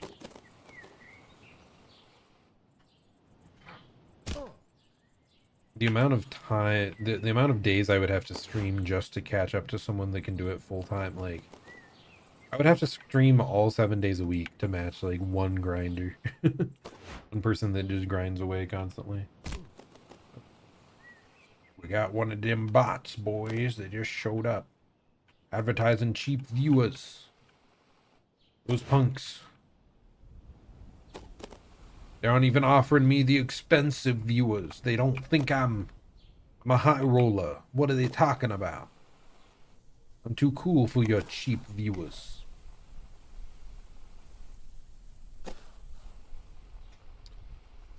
We're in charge of the Doinkler portfolio. You know what that means?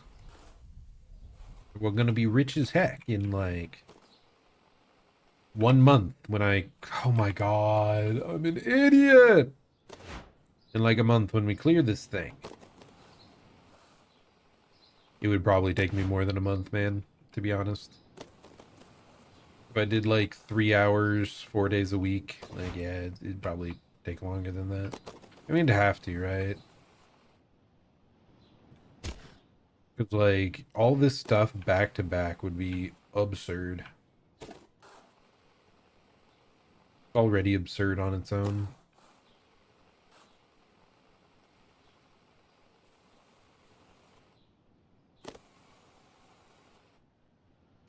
Dude, that was such a beautiful jump. How is that not good enough? I felt so good about that one. Like, what angle do I have to take? I have to hit it at, like, top freaking speed and lose nothing. My God. Anyway.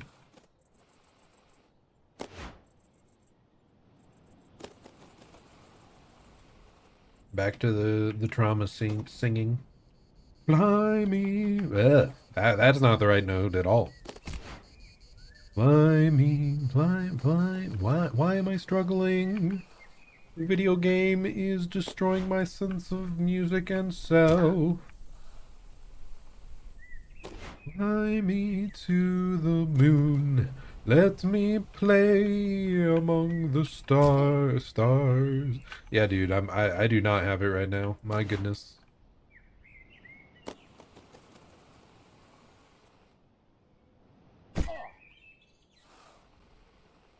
Maybe it's because I need more water. I should get up and grab that at some point. Wait. The 3 have I been here for 1 hour on just this level? Is that what it's telling me? Okay, I did not realize that. That is concerning.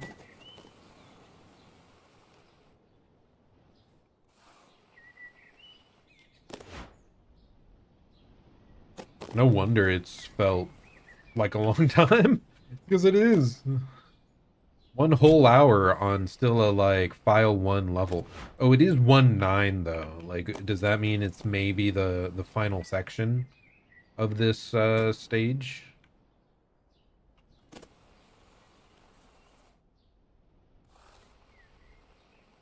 If so, that would make sense why it got, like, ramped up.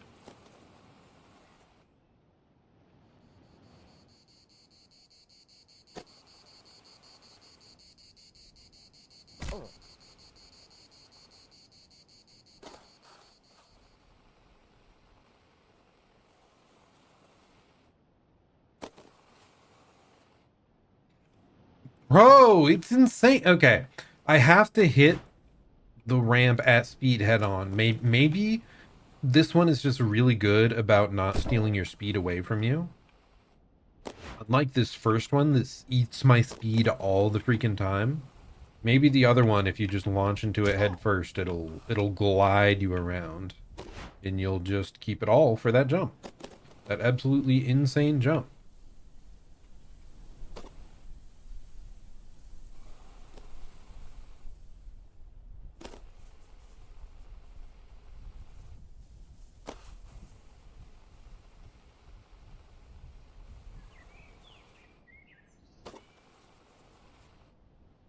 Oh my gosh, I got it. Please tell me that's like it. Oh my goodness, where am I going? Okay, so I have to bop off this, then ramp up that super high and land on that. Okay. That is scary. Don't fall, don't do something freaking idiotic. Oh! I did not realize where we were going. Is there a way back down or no? Oh my god, we made it. Oh! Thank goodness. Oh, 1 hour level. That was rough, buddy. That was very rough. Or maybe it's not the level. Maybe it's the whole thing? I don't know. Total time in level, no. 1 hour. Yes, I did indeed achieve it. Hello, hello. Thanks for stopping by, Mr. Aluminium Tarkus. Oh my goodness. Was I time and level? Maybe it was like all the way 1 to 9, or was it literally 1 9? Well, we'll see pretty quick here. Dude, that was rough. That was rough. Oh my gosh, we're only 90% on the file 1 progress. So there's another one after this. Oh my gosh, I really was on that level for an hour. Whatever, we get awarded with more streamer dialogue. What do we got here? What do we got? Anything nice? Bagman, this is your boss, Mr. Daryl Matthews Rothschild Mayhew III. Just a friendly reminder that you left out my full name in one of your emails, and now have one strike Oh against my you. god, not this. Luckily for you, I spoke with Cassius, and he told me you swung by his office and really showed some great potential. Which means I expect a 100-slide pitch deck Oh, on no. how you'll be making the Doinkler portfolio a success first thing in the morning. I have a reputation to uphold, as well as any of my employees who represent me, Mr. Daryl Matthews Rothschild Mayhew III. If you have any questions, don't bother calling. I'm meeting with my divorce lawyer for the rest of the day. Anne is delusional if she thinks we're divorcing. It's called love. I'm a warm, huggy bear. Don't let me down. I'm not sure which content creator that was. I don't think I recognized the voice. But that must be the big boss. Oh my gosh, asking for a 100 slide deck is wild. Not happening, buddy. Or like all the slides will be filler. They will each have a singular word.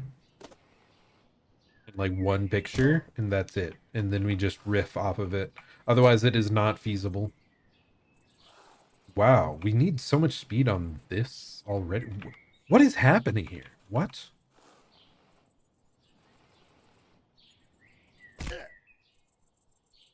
Am I misunderstanding what I'm supposed to be doing here? Like, how is that not enough speed? How do I even build up more speed on this? What?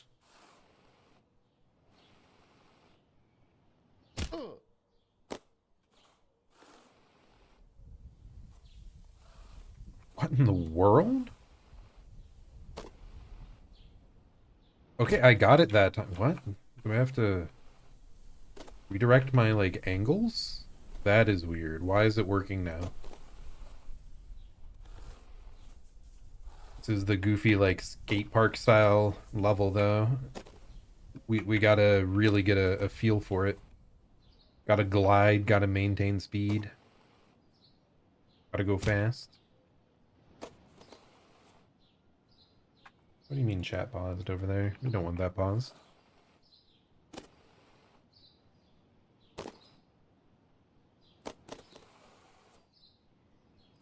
Trying to think if there's any... Thank goodness my job doesn't require presentations like that, you know? Like breakdowns on plans and what to do. I mean, I was never that bad at presentation style stuff in school, but would not want to do that like every day for work. I think it's just because like a rough guideline, okay, that makes sense for like a major project, but like really getting into the nitty gritty on just a slide deck, it's like, just let me do the actual work instead of spending all the time making it presentable. Or like, let me present it when it is done. I don't know. I was pretty fortunate though, like in university. Oh, okay, so we have to hit that ramp on that side. I kind of missed where we had to go. In university, I was in like speech class. Well, not speech. What is it? Was it speech? Speech giving? Speech? Public presentation? I don't know for certain. I swear there's another terminology for it, but yeah, it was just like public speaking 101, where you basically just had to make a long presentation off of slide decks or like a memorized script, and we didn't really have to memorize a script, but you could have like bullet points, you know, all that jazz, just to speak on a topic. I think I was above average at my public speaking ability. Thank goodness. And then even beyond that, my major was computer technology, and we had some public presentations for that. And my goodness, that made me feel like a good presenter. Because your average IT guy is kind of garbage at a public presentation and public speaking and making stuff understandable for like a layman. So yeah, I felt really good when that stuff came up, for me personally. So I'm not that averse to the public speaking. It's more the cost of time of like a job requiring a huge presentation just to go over like our plans. Especially when they don't often know, like your bosses don't often know what it actually takes to get something running or working. So they'll try to like input something just to show that they, you know, they had a hand in it. Like they want to tweak something here or there. It's like, that really doesn't work. What you suggested for like this reason, this reason, this reason. But like most people don't want to put that out to their boss. It's their boss.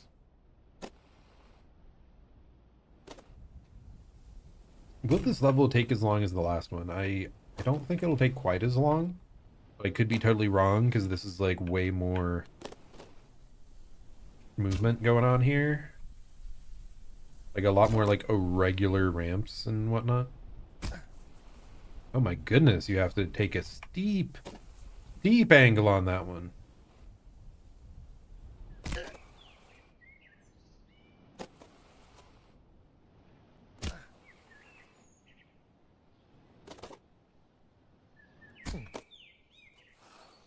Sadly, I don't really know the wall climbing tech.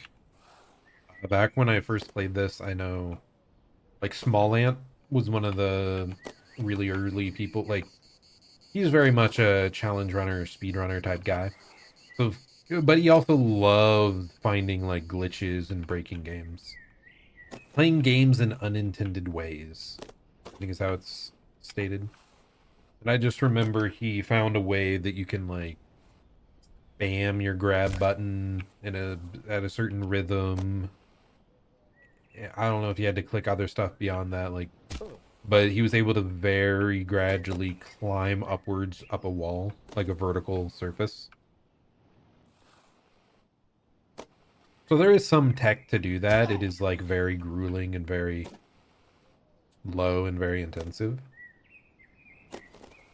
But I never learned it, plus it would feel like cheating, so it's clearly not like an intended feature. It would be nice at times to like recover a slight miss though, like if you're just ever so barely below the ledge, it's like, okay, just a bit, we'll do a tiny little bit of climb tech. Nah, it's fine. It's fine. Dude, I wonder if he's playing this more. I should check into that after. I kind of doubt it. I think he got really into it the first time because it was like the initial discovery phase. It was a whole new game and it had like a major first time like speedrunning content creator challenge stuff going on. Maybe he still will. I don't recall what his overall opinion on the game was if I ever heard it. Maybe he'd try to get to the top. I feel like there's probably people who have hard grinded this game like continually, even after the initial release, and they probably just have such an advantage going into this because they have the movement down.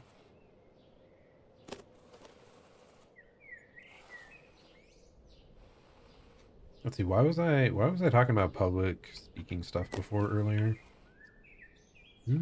Oh yeah, because the very start of this, the voice line was talking about make sure you have a slide deck prepared. Bro, it really is such a true phrase.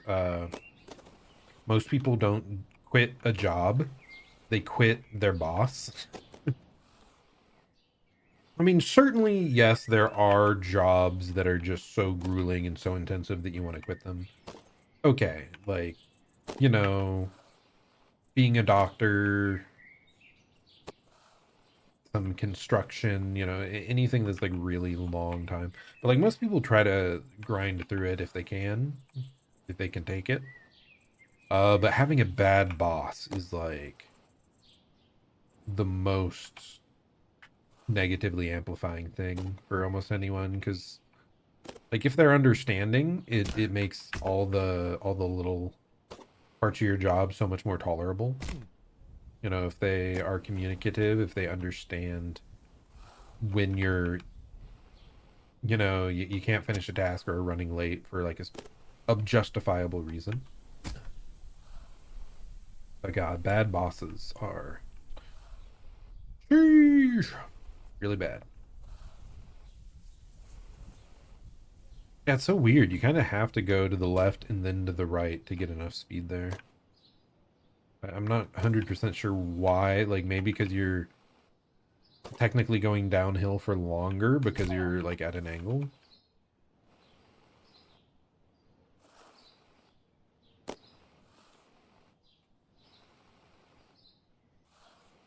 I say, and then I botched the jump, like, 8 times in a row.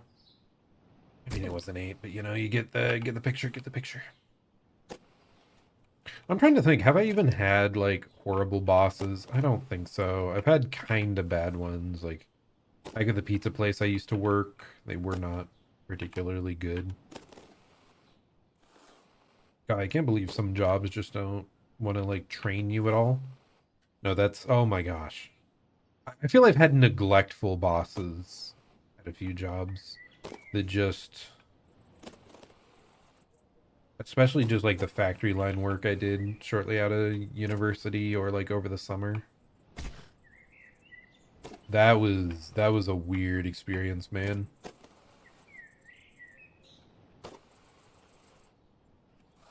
I just remember getting like almost no training and then being thrown on the machines, needing to like sandblast all these parts.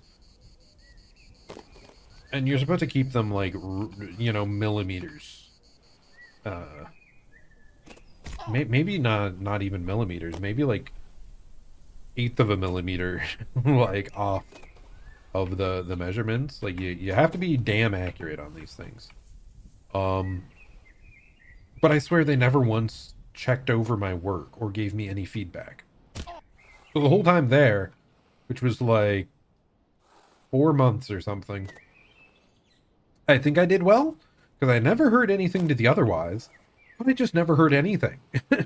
I went in, clocked in, I picked up an order, I taped it off, slowly taped, like measured it out, taped off the parts that weren't supposed to be sandblasted it, put the order in the complete pile, picked up a new order, and complete that hundreds of times for the next 4 months. Yeah, it was a little monotonous, but like I said, that maybe the most frustrating aspect was I never once got feedback on my work. So again, I believe everything I did was in spec and good, but they never told me. So yeah. Now if you got it real bad, I do know people got fired, but I think that was usually for attendance issues. And then there was one lady that was like egregiously bad at like rushing stuff and not measuring properly and having multiple orders out at the same time, when that is very much against the rules. You do not want the parts to potentially commingle. No commingling. Like, it took her months and months of bad practices to get fired, man. And so I never got any feedback. So it felt weird. It was a very strange experience working in factory work.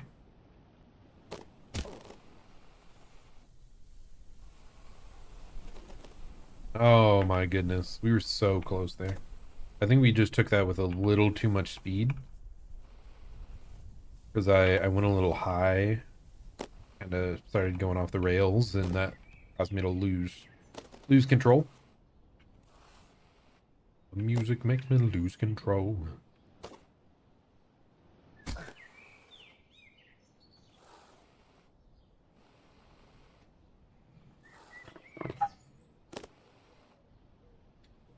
Yeah, so my boss there was like, I don't know how bad he was, but he was definitely absent. So in a way, he was a bad boss. And sometimes, like, absent bosses and lack of feedback really does lead to burnout. Like, or contribute to burnout. Because eventually you feel like nothing you do matters. That's maybe like a tiny issue I have with my current job. I don't feel like I get a feedback enough of the time. Which, it's nice to have that freedom. Like, I get it. Like, that is good. I shouldn't complain. Like, I don't really have any big complaints on that side, on that front. I would say I have an above average boss, an above average work experience. But I do sometimes wish that I had a little more guidance, a little more feedback. Especially, I don't think I'm super self-motivated. Say I'm maybe above average, like above the average person. I can get something started I want to do, get it done. I mean, hell, I'm streaming right now because I was, you know, self-motivated enough to make the VTuber and set up all the stuff initially and yada yada. So I'd say I'm above average for self-motivation, but long term, it is rough to maintain that. So yeah, there's times I wish my boss was a little more hands-on or like goal setting. I don't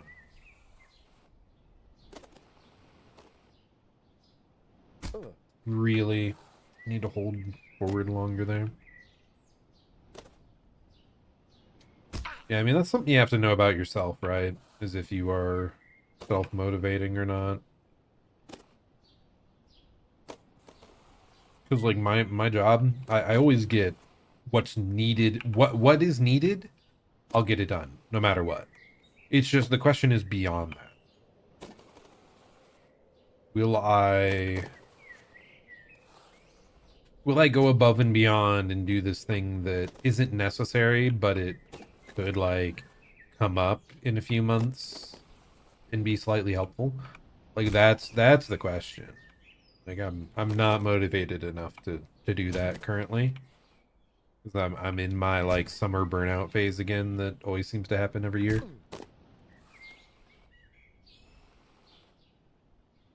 I'm glad though, it's not as bad as last year. Last year it was like, it affected my streaming as well. Because I think I took a break or two, or I just super inconsistent. I'm not sure. It's been a bit.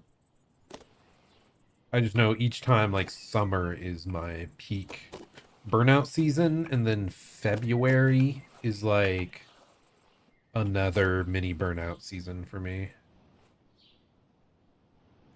It's good to know that, right? Know your habits. Maybe you can work to fight them a bit more.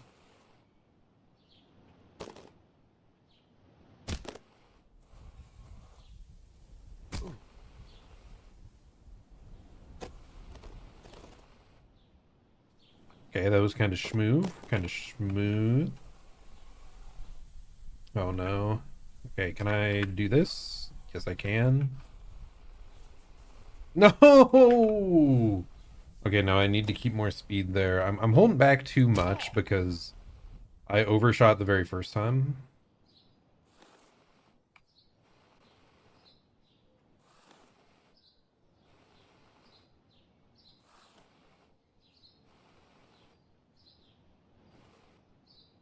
So I need to not hold back quite as much. See, any other work-related things come to mind? This is a good... I do feel like... What are they called? These sort of Fadian games really are good at making you yap, making you come up with stuff. Because even without like chat feedback, I still feel like it's flowing better than average. I don't know, maybe it's the pain and suffering. Maybe it makes you more introspective. Pain without love, pain. Can't get enough pain. Like hero, 'cause I'd rather feel pain than nothing at all.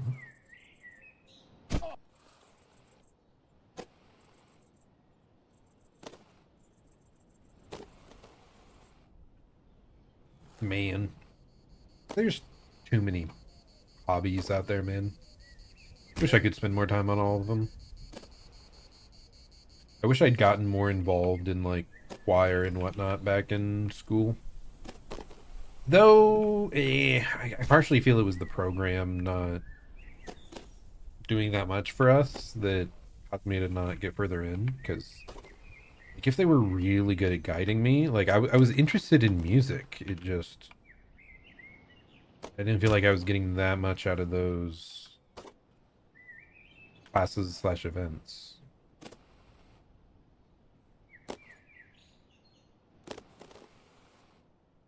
Ended up sticking with band longer because that was, I think, a little more. It felt like I got better feedback, I suppose. I could feel myself improve. I guess that's a big thing for me with gaming now, too. It's like, I like that feeling of improving on a skill. The issue is, like, for gaming, okay, I usually know how to improve. I can do it myself naturally. For something like singing or art or instruments or, you know, that type of stuff, if I tried writing at some point, that is a far slower growth.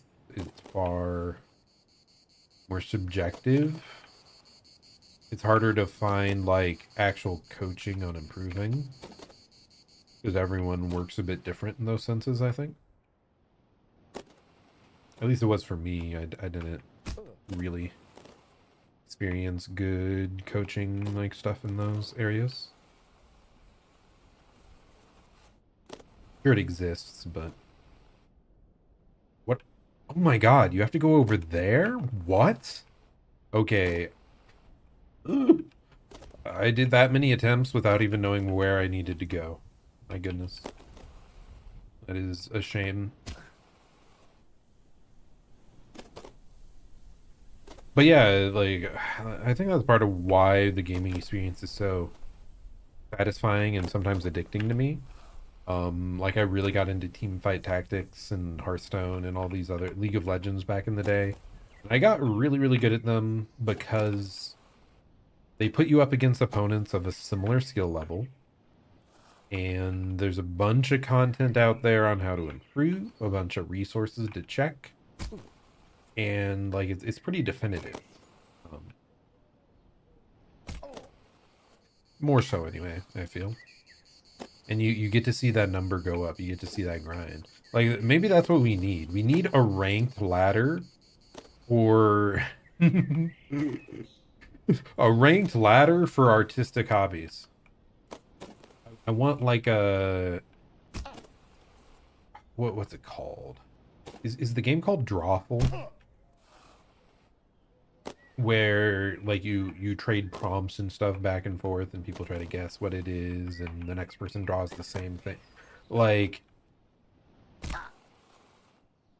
need ranked 1v1 in art, like skill-based matchmaking, and then you just you just do that over and over. You try to draw the same topic as the opponent, and like whoever gets, I don't know, more votes.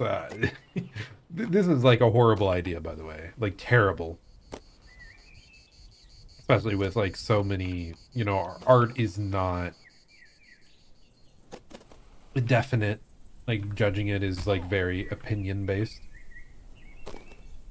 But it would be so funny. Like, but I need that type of thing to improve, man. I need to see number go up. Ranked matchmaking art. Ranked matchmaking singing. Ranked matchmaking instrument.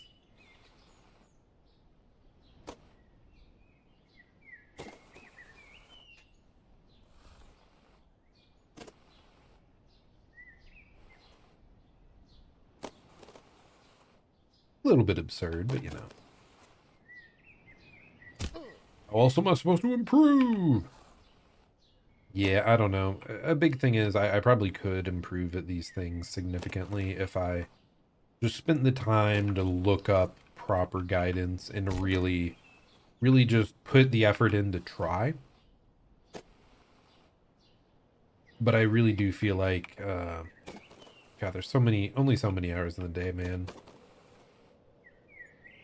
And between between working and esports coaching and streaming, I have allocated most of my like mental effort resources towards those things already.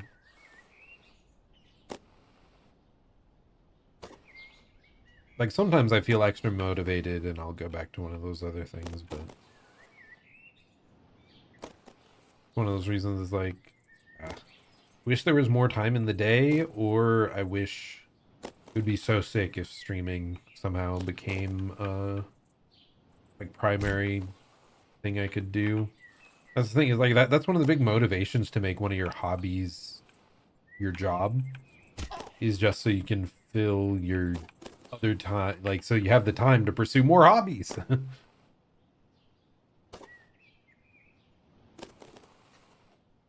I know it doesn't always work out 100% because whoop. Because if you make your hobby your job, oftentimes you can lose the joy within the hobby element of it, depending. I think it depends on the person. I don't know, I think I'm pretty darn good at grinding the same thing ad infinity and still enjoying it. I survived League of Legends while actively enjoying it for 8 years. Like, if you can do that, you can do about anything, man. What can't you survive and continue enjoying?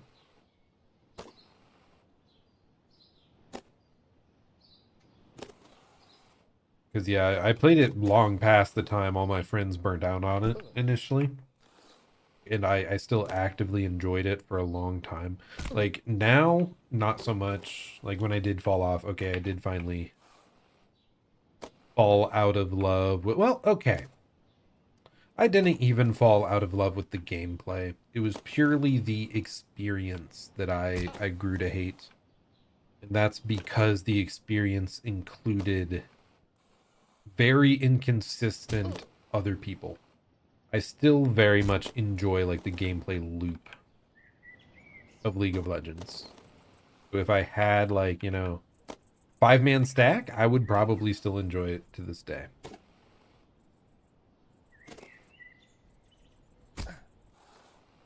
But yeah, the experience was just too well. Okay, even 5-man stack is hard because there's such skill variance from person to person.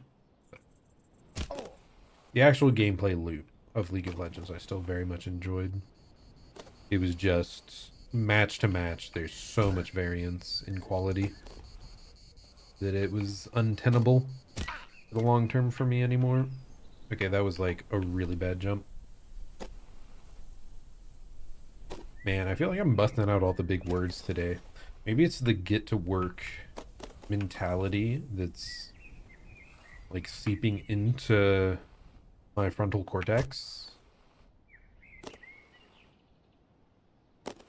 Big brain grind set.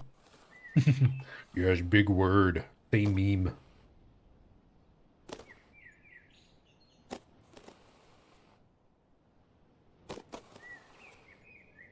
I wish my lexicon was bigger, dude. I used to read so many books. So many books. God, I still need to read.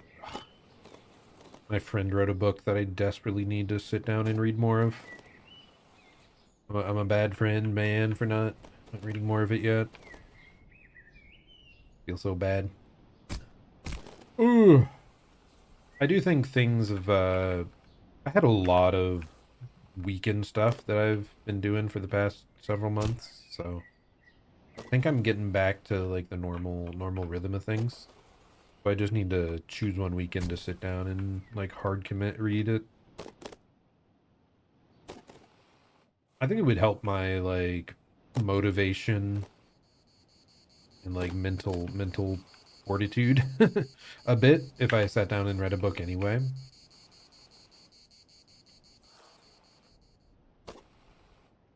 Because I just noticed myself, like, my attention span is, like, shrinking. I still don't consume short-form content, like TikTok or YouTube Shorts, regularly. I'll sometimes watch a few shorts if they pop up from my subscriptions on my page, and then I'll like watch them for 5 minutes once every 2 weeks or something. And no, that's a bit off. Maybe 10 minutes per week. I'll say that seems more accurate for me. But I'm not so brain rotted that I'm mainlining short form content on the regular. But yeah, I notice general phone addiction tendencies and entertainment addiction in general. Like I need like a podcast running in the background when instead of just raw dogging life, dealing with life straight up. I hate that that's an internet term now, by the way. Why did I even say it? Curse you, internet world. There are some terms that never should have, like, shifted and become a base part of the vernacular. Like, I despise the fact that the whole Vtuber thing was even getting quoted by high schoolers. Like, oh my god. Working at a high school and hearing that, like, makes me... It makes my stomach churn, man. Oh, it's so bad.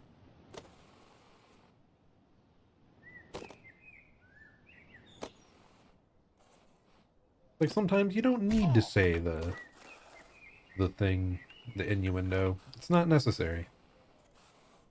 You can be funny in other ways. Unless you're Henya and you're saying Vtuber, then it's kind of funny.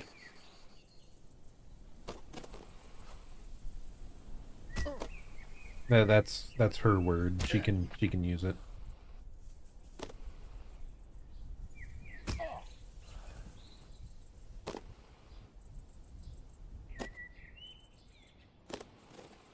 Where did I even tangent from, man? I swear there was this big thing I was working towards or saying, and it just flew out into the ether.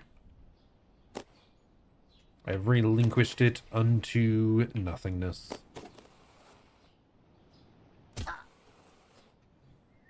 The void consumes all. The tangent pitters out.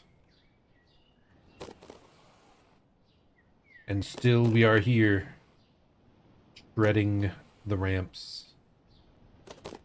Looking mighty cool, yet making no progress.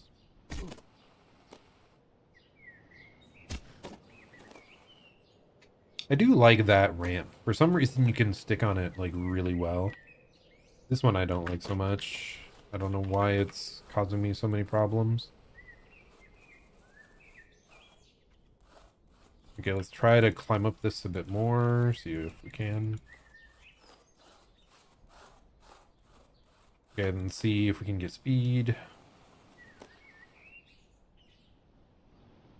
Okay, we got it, we got it.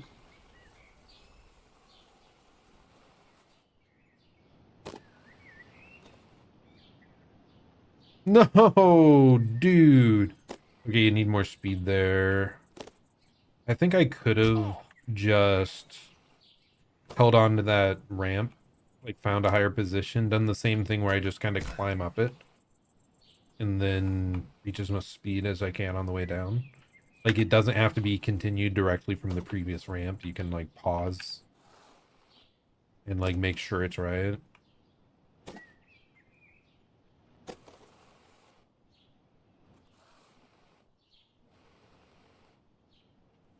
Why was I talking about vernacular anyway? That's what it was. I was talking about how, yeah, I do feel like there's too often that I need a podcast or YouTube video essay in my ear while I'm doing other tasks, doing work. Like, when am I just gonna just do the thing? Just sit there in silence. Just read the book. Just read the book. Like, you don't have... It doesn't have to... I do prefer audiobooks because I can listen while I mow or do laundry or I'm driving or, you know, stuff like that. But I shouldn't need that. it's like I should be able to give my full attention to the book.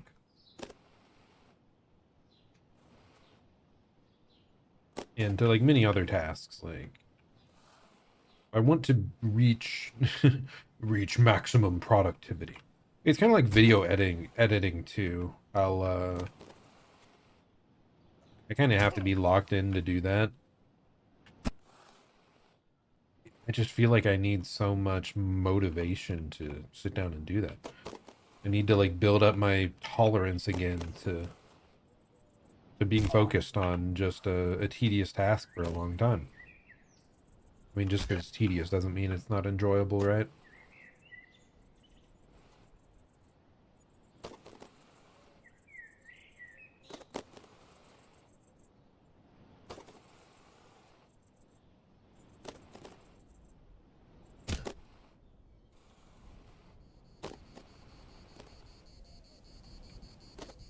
Bro, I really overshot that?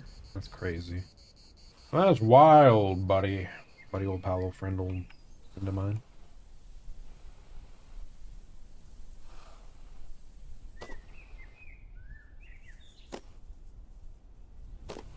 It is kind of wild to me, though, that, like I said, I think I'm getting bad about my attention span and consuming other stuff. I'm nothing compared to so many other people. Like, I had specifically mentioned, like, the short content, or short form content. I was at a get-together pretty recently with some friends. And there were a couple people there I didn't really know. Friends of friends, you know, stuff like that. I was a little caught off guard when one person just... You know, people are talking in a circle, all that, and then they just start... The person just starts scrolling TikTok on the side. And it's like... I can't do that when talking to people or listening to conversation around me. Like, and I'm not gonna, like, sit there and watch 5 clips and then be like, then lock back in. It felt very indicative of what I've heard of people getting addicted to short form content. It's like, it's not enough input, just being around people, like talking to people. Need to add the random clip of, is it cake cutting thing? Like, I don't know. Food ASMR TikTok? It's like, what's going on? Why are you injecting this into your social time? I don't know. I get stepping away for a bit. Like, you know, it's you've been talking to people for an hour and a half and you just like step off to the side and you scroll for a bit on some social media, but like that is video content that audio seems pretty important for. Like video with audio like requires full attention to pay attention to, like, consume, right? Like, that's why TikTok's so engaging, right? Is because it's the constant input. You have to like evaluate in your head, is this worth watching? And then you see it and then you hear it and then you scroll or you don't. It's asking for that constant feedback from you. So it's not like I enjoy second monitor content that's that I don't have to interact with and can just be a dull hum in the background while I don't know, Balatro while I play Balatro on main monitor, or, you know, work on something at work, fix a Chromebook, you know, garbage like that.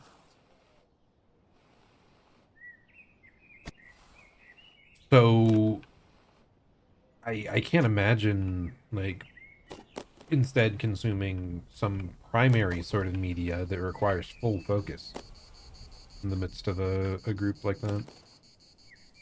I don't know.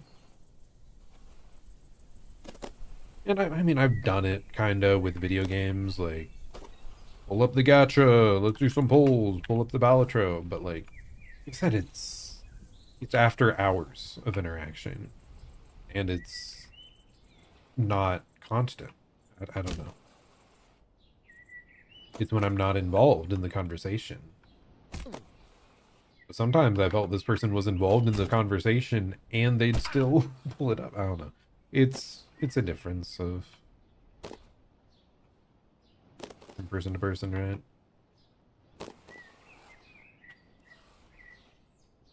We all have our different quirks. And our different vices.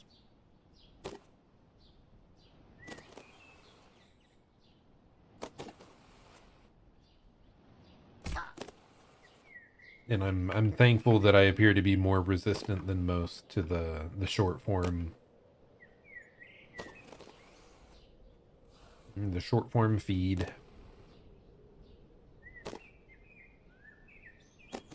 Speaking of, I need to make more YouTube shorts and TikToks to promote my... I do hate that that's become the #1 way to market yourself. At the same time, I shouldn't feel that bad about it. It's like, it's lower effort than a full video, so I should just commit to it. Man, I'm not doing so hot on this. Like, I feel like I got within a certain range, but I am not getting it consistently. I need more voice clips, man. Bro, at this rate, wasn't there like 9 sets of these levels? Ooh, I did not silence that. Oh. Wasn't there 9 sets of levels? If so, this would take me like over a week to potentially finish the levels, and that's not even challenging the big bad combination of all of them. Dude, I might be lucky if I was able to beat that in a month straight of streaming just this every day.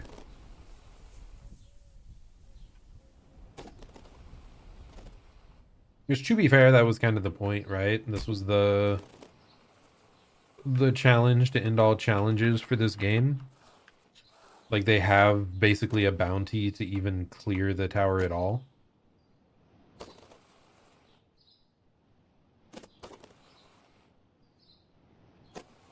I think they're paying out like $500 to the first person to clear the tower. So, like, that would be full-time streamers and speedrunners of the game probably competing on that, potentially taking multiple days. Wait, why is this still open? There we go. So, like, it's no wonder I'm struggling, right? If they made it to that level of difficulty where it would take a streamer like that days to finish, yeah, it makes sense that someone who hasn't touched the game in better part of a year or whenever this released, it would take me hours and hours just to clear the first group of levels. Oh yeah, I have to go to the left. I don't know why I stopped doing that, but go to the left, go back. We need that tiny bit of extra room to build up speed.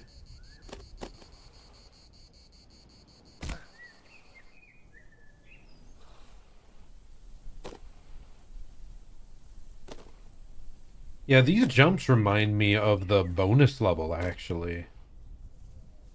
The rooftop section that eventually brings you to the moon. Because that had a lot of these types of jumps over nothingness.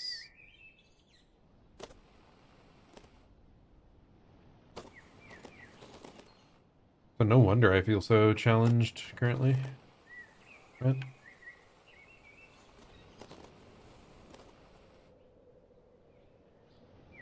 This is basically like in-game challenge level jumps. Okay, this time we're trying what I talked about before.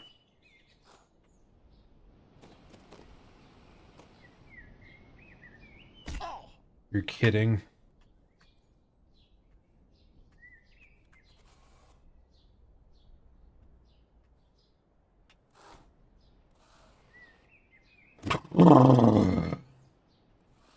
Definitely my closest attempt yet.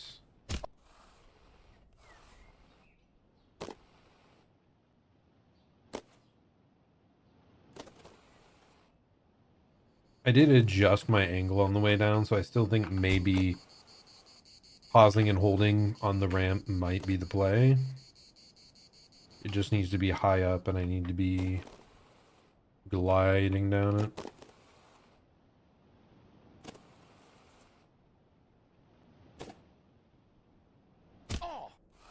Yeah, I lost track of where I was going for some reason there. Anything else? Anything else to banter on? Banter. Man, I want to play more Souls games.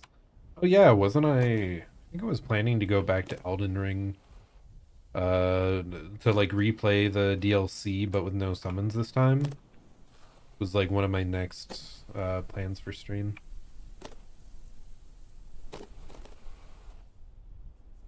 Because like all the Souls games, like when I finished Shadow of the Erdtree for Elden Ring, I then went and played all the Dark Souls games and Sekiro and Lies of P and Kazan, like other Souls likes. And in none of those other games have I used summons of any sorts, like NPC summons. And to be fair, Elden Ring I never used NPC summons either. But I did use the Ash summons, like the Mimic, especially in the DLC. And that does make it like far simpler for you to play the game. No shade against anyone that does that. I mean, I'm not sure I would have gotten into these games that are some of my favorite series if it wasn't for the Ash summons, because it might have been too challenging otherwise on my first playthrough. But now that I'm like a Souls veteran, I would like to go back and play it summonless.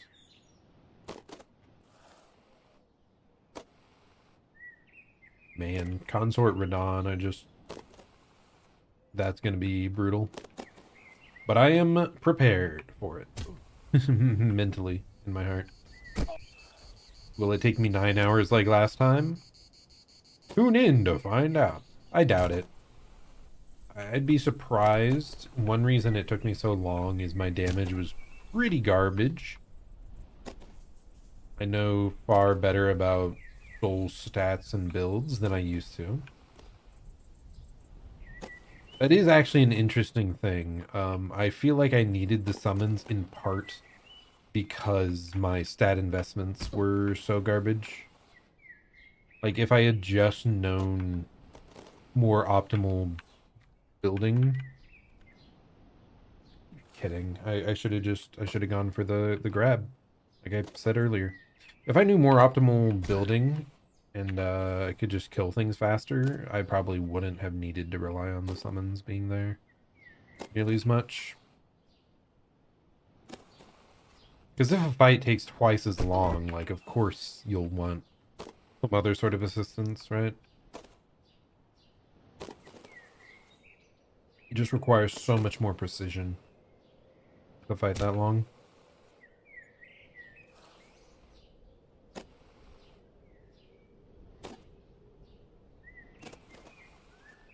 That reminds me, I wonder when they'll next release brand new challenge bosses for Night Rain. That game is so fun, man. I love it. Night Rain is the GOAT. I'm so happy I ended up enjoying that game, dude. Because remember, I was iffy on it day one. After playing it with friends, oh my gosh, it's one of my favorite multiplayer experiences I've had all time. Dude. Okay, like we're gliding off that ramp too easily. We've done the exact same error, like twice in a row at least, maybe even more.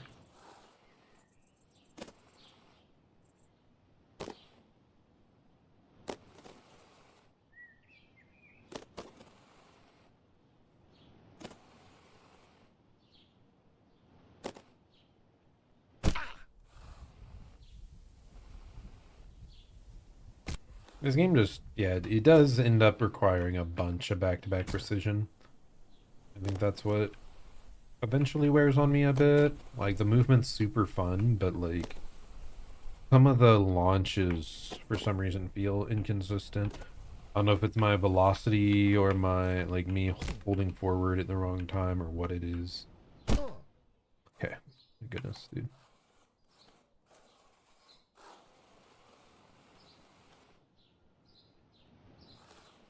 Yeah, I don't have any of the speed there. But like that is what gets to me eventually. It's a little precise and a little like I don't always know what I did wrong, I suppose. Whereas Elden Ring, I usually know what I did wrong. I dodged it the wrong time. You know, that sort of garbage. Or in the wrong direction, or it's a bit more intuitive as to what I fucked up on.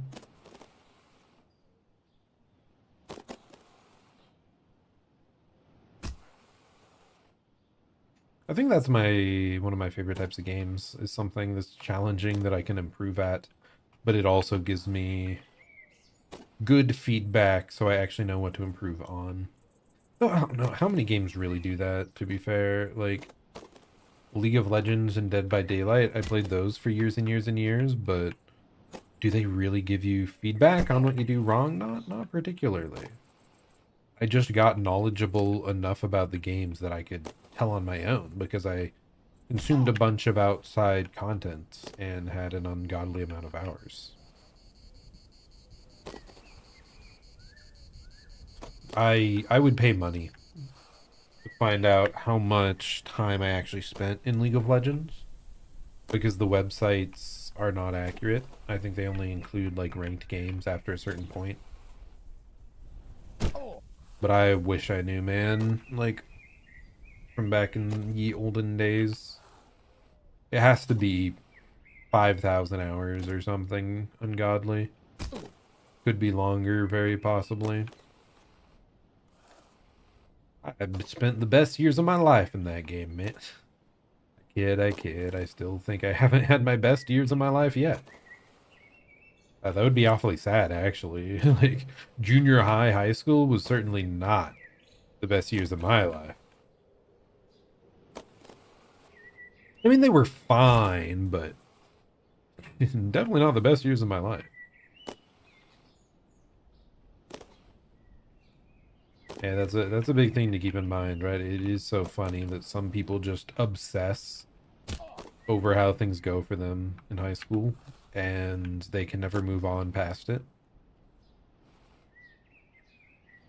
But no, like... would I even say the best years of my life thus far were in university? I don't even know. Because there were a lot of negatives that came with that, too. Like, certain aspects were better than any other time of my life.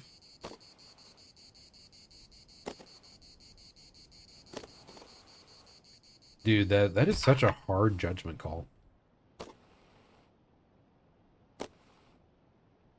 Because I miss the ability to meet new people really easily, and like the quick on-hand access of everyone being on the same campus most of the time. Like that stuff at university was incredible. But I had so many issues as well, dude. So many problems. So it's like, would I really consider that time of my life to be better than my early adult life here, where I have my own place, I have all my games, I have my hobbies, I have... Like, a big thing that I gained at the very end of university was just a better, like, stronger sense of self and self-worth.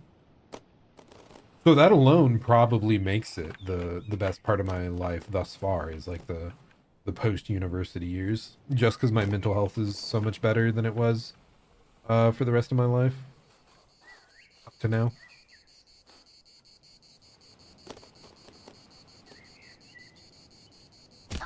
Let's go!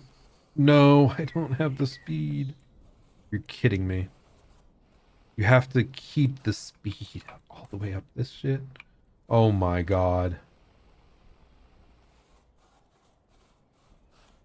Small ant, I need your climbing tech. Let me know. Let me know. Pain. Dame dane. Dame yo. Dame nano yo. Now that one's... I don't think I can hit the notes on that at all. Anataga Sugiche Sugiche Doredake. I don't know the words. Tabakami Tai. Hopefully I didn't say anything offensive.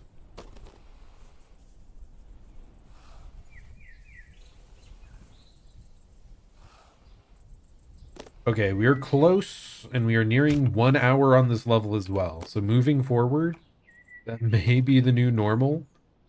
1 hour per level. Oh my gosh, that's brutal. Dude, the amount of consistency you would need to hit all of these back to back is crazy.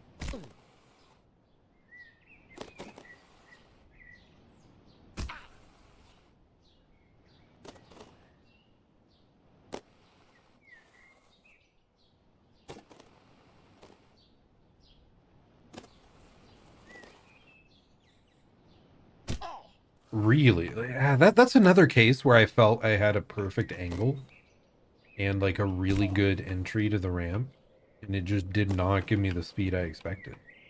Like, I think I maybe just held forward slightly late or something along those lines.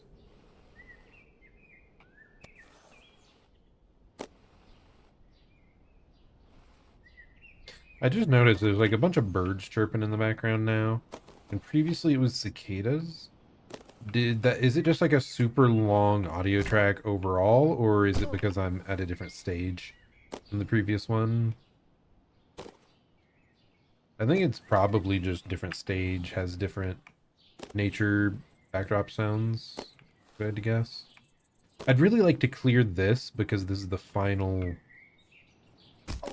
level of this overall stage. And then just look at the first level of the next stage to see if there's like a background aesthetic change, or like if the difficulty goes down again because it's the first level of the stage, or what. Or if it stays at this for every single stage moving forward and is absolute torture.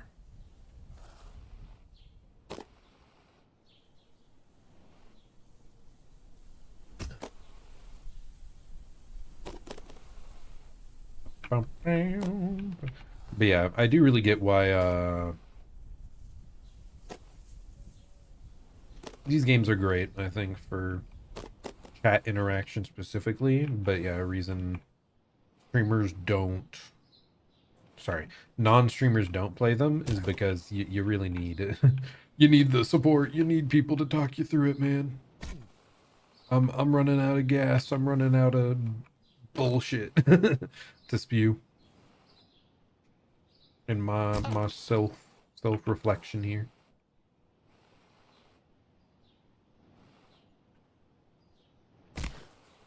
Because I do really enjoy, like, again, grinding fights, but I don't know, for souls and stuff, when you're facing an actual boss, like, there's an end to it, and then there's a long, usually a decently long rest before you have to do the grind again. Whereas this, it's like, okay, grind to unlock the next grind. It's just nonstop ad infinity. So that's why you really need I think you need the emotional support chat around to make it palatable.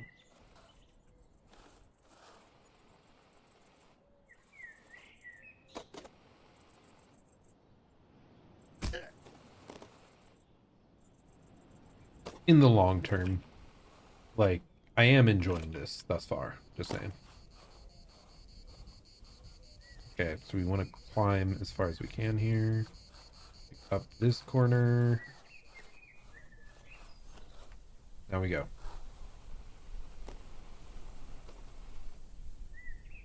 Okay, that was just enough. Just enough. I think that was a really good launch. Yes! Oh my goodness. Another 1 hour, 43-second level. Woo! File 1 progress, 100%.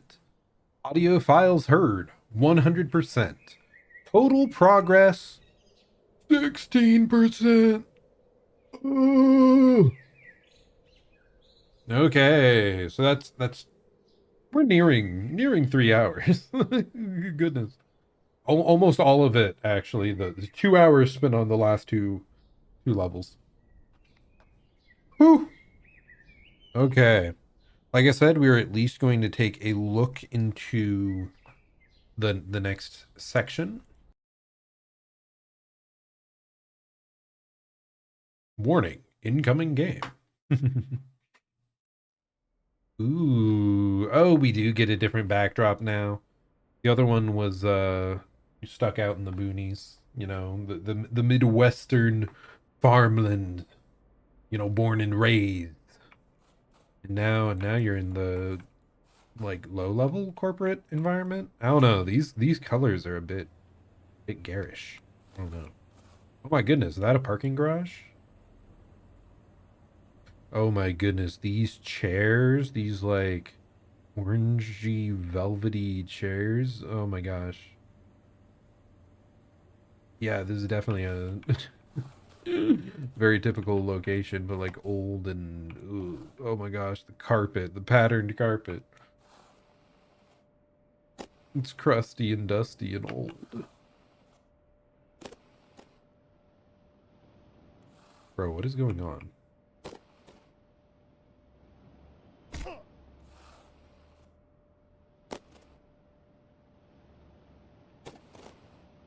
Okay, I just had to hold forward more.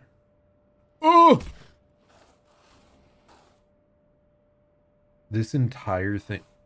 And also, did they really add like the hum of lights in the background here? Is that what this like white noise is? Really? That's annoying. Oh my goodness.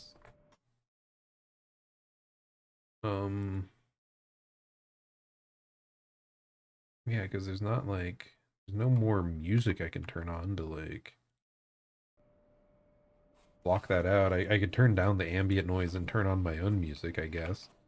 But I was wanting to keep the audio pretty clean. I'm sort of the sort that oh my goodness. No, this is never mind. This is the entire set of levels. Okay. I thought this was gonna be like 2-1 was gonna swoop all the way from one end to one end, but I'm stupid. The other area as well, you could see the side levels. Okay, so it does kind of reset the difficulty for each zone. But I do think that is good to know. Good to know. I want to get to an audio file if we can. Okay, I'll fall first. Bro, where's the audio? Oh my goodness, we're like aiming for this to then launch?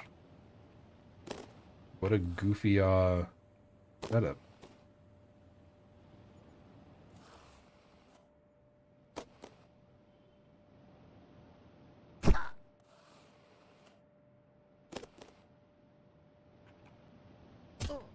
Bro, this is...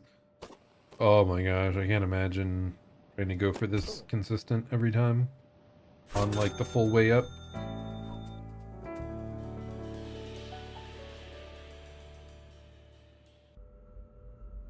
Oh, it's the audio track! Give it to me! I need it. Give it to me. Maybe less bad at the game. Hey, buddy, pal. Hey, Cassius it's our here. boy Want to Squeaks. give you a big congratulations. You got the Doinkler portfolio. Woohoo! Yeah! Yeah, Yay. yippee. So, now that you're on the job, I just wanted to let you know that some have said that the portfolio was conceived in a bit of a morally gray manner. Namely, myself and Mayhew putting in a ton of our own money and all of our insider trading knowledge into this. So, first, no pressure. We're all friends here. And second, if Mr. Justice stops by the office, those lips of yours are zipped, capiche? We know where you live, so we have to. I mean, how would we send you paychecks? But we wouldn't want another Francis incident to happen, you know? It's amazing how they managed to fit all those body parts into a single Ziploc bag. Not Whoever they Francis. is. Oh, and lastly, because of a couple of wrong turns, it's left the portfolio a teeny bit in the red, so we're starting to feel a little desperate. You never really know what someone might do when they're desperate. Rawr! Anyway, just excited to make a new friend. Good luck. Bro, I love Squeaks and his just his like canter of speaking with his humor. Oh, it's so good. Like, okay, so anyway, we have to like gradually work our way up the tiers here, I think. Like we have to build more and more speed, get higher and higher up.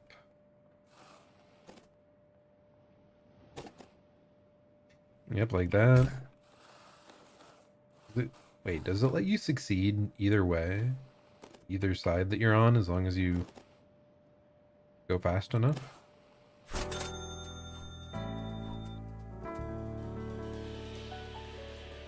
Okay, we are putting in work, but I think I might call it there.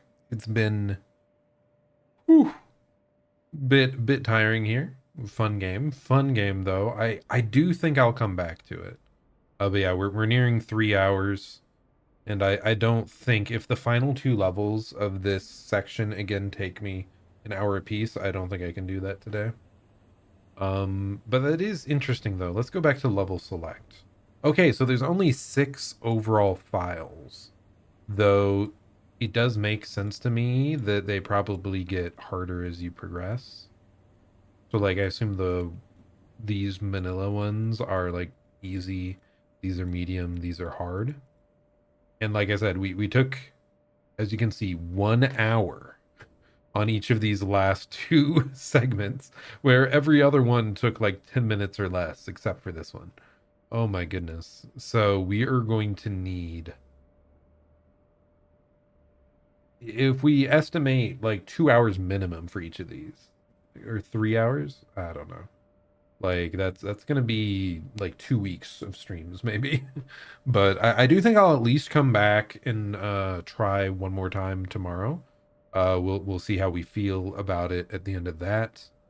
And if I'm starting to feel like, because you know, it's been ages since I played the base game. If I'm starting to feel the movement again, the schmovement, and like we're doing well, we're making progress, like I could see us actually trying to finish all these levels. I doubt we would attempt. Where's it at? Is it this, the Doinkler special? Yeah. Yeah, I doubt I will attempt this, apart from this one quick run right now, just because I want to see what it feels like. It's gonna feel rough. New record. Oh yeah. New record? Ooh. Wait, this is a different dialogue, or is it the same? Welcome to the Doinkler Special, an impossibly hard Oh, it tower is new. unlike anything you've ever seen before. And unlike the main game, the goal of this level is to see how high you can climb before falling. Since it was designed to be nearly impossible, don't feel bad if you can't reach the top. However, do feel bad if your friends get farther. True. Wouldn't want to be the worst blader in your friend group now, would you? Think of the eternal embarrassment. It gives me the chills just thinking about it. Ugh. Anyways, have fun and good luck. To be fair, I think just by participating in the DLC and completing the base game and like post game stuff, I'm already farther than all my friends at this, so you know, it shouldn't feel too bad. I already botched it. I can't reset. I clicked the reset button like an idiot. Oh my goodness. Yeah, this would be brutal to try and play through all of it, man. Like back to back to back. I think it was a great choice for them to do the resettable monkey ball-esque stuff. I do want to just like if we fully fall off, like if we get a couple levels in and fully fall off, then I think we're just done. So I'll give this a good old college try, you know. Bro, like how am I struggling on the very first section? Okay, it's all about speed control. Okay, need to hit the ramps at the right timing. Yeah, like that. Drop off. Whoop. When you fall down here, what happens? Are you just cooked? Oh, you have to like go back to the previous zone. Okay. Like through the hole in the side. Interesting. At least for this like bottom tier. Dude, that is daunting. Us failing on the very first jump this many times, even though we cleared it presumably in the practice zone. There's no way in hell I'm getting through the rest of this, man. Okay, good. So if you do go into the void, it just warps you back. All right.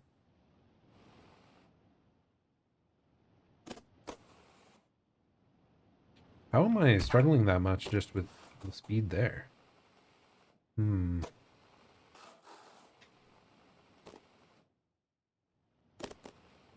I noticed that we don't have our peaceful cicadas in the background that we had in the practice zone. That's a bit of a shame. Miss them as company, you know? Presumably that also means we don't have to deal with the buzzing of the lights, however, which is a positive. For the second zone. How, like, where am I losing all my speed? I'm just not hitting it at the right angle, apparently.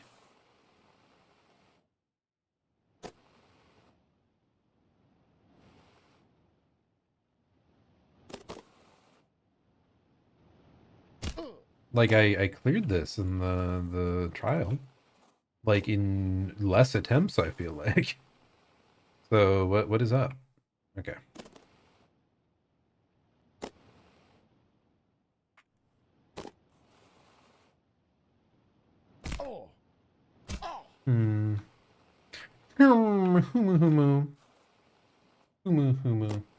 Okay. I at least want to make it to the next checkpoint thing. First checkpoint thing. Then if we fail again, we reset, or like we give up for the day and go back to the individual level trials on the morrow. But yeah, it is super daunting to me that it took me 1 hour each to clear those final levels of that first zone. Oh my goodness, we kind of launched up here, huh?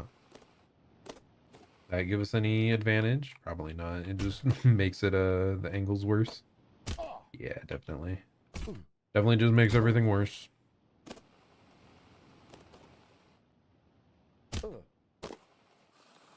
Got to be looking for those skips though, you know.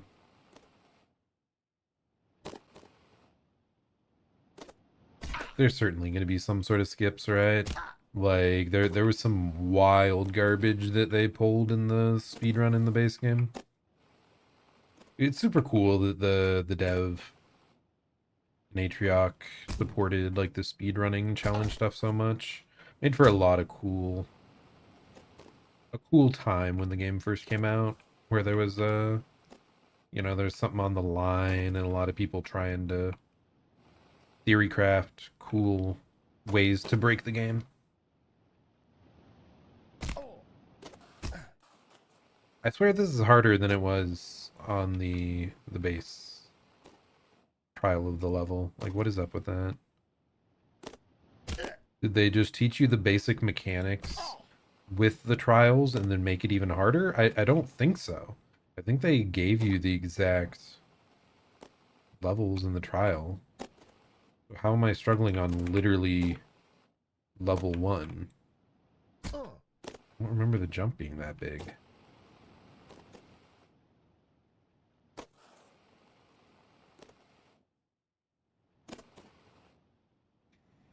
Sure, I had instantaneous restarts, which made it a bit smoother, but... There we go, okay.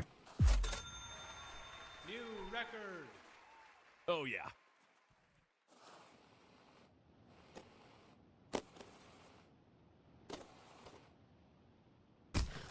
It is kind of funny these are called checkpoints, because I don't think they actually are checkpoints that you will reset to. I think they are just a marker for how far you have gotten.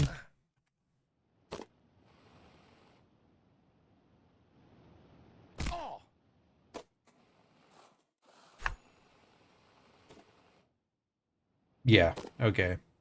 Yep, they just seem to be markers showing the farthest you got. Yeah, I am not a fan of that first jump. But okay, so yeah, I do recognize those. So we're going to quit. Your exact position and velocity are always saved upon quitting. And velocity, that is funny. Oh my gosh, if there's some weird quit out, get back in velocity glitch that you can just like launch to the top of the map. Imagine. Imagine. But okay, yes, we fully cleared at least file 1. It was a slog, really only for the last 2 sections, but we made it through. And yeah, I do think at least tomorrow... Oh, hey, look, it's me. I got my little username there. What's the company leaderboard? Are you able to, like, see your friends on here if they've played as well? That'd be neat. What was I clicking this? Oh yeah, and we just barely started the second section, so I do think we'll at least play this again tomorrow, and we'll see how we feel beyond that. But again, big fan of the creator for this game. There we go. It's really cool what Atrioc and Isto have been able to do together on this. I mean, Isto made the game, but, you know, Atrioc, you know, did the marketing and some of the major brainstorming and funding, obviously. And yeah, I'm a huge fan of my boy Atrioc and several of the other creators we heard today, which like CdawgVA and Henya. Super awesome that they got Henya the Genius in there. And Squeaks as well. So yeah, I love the fact that it's like such a streamer cooperative like experience, so that's super cool. And yeah, like I said, we will probably struggle a bit more tomorrow on this. If you did stop by, thank you so much. This has been Zerzon. Hope you're having a great day or night, and I'll plan to see you all at the next stream. Goodbye and farewell. Have a good one.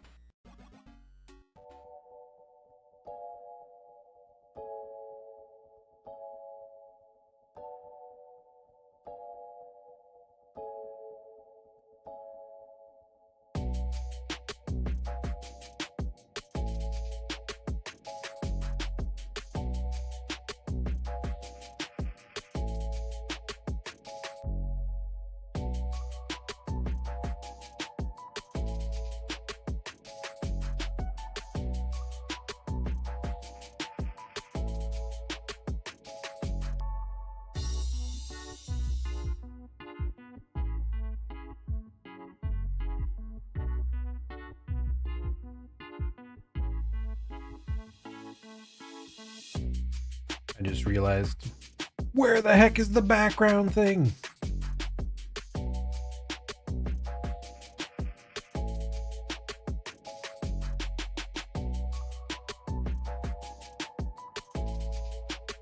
Why the heck is that not loading? Well, I'll have to look into that for next time, but it's fine. Goodbye. Have a good one.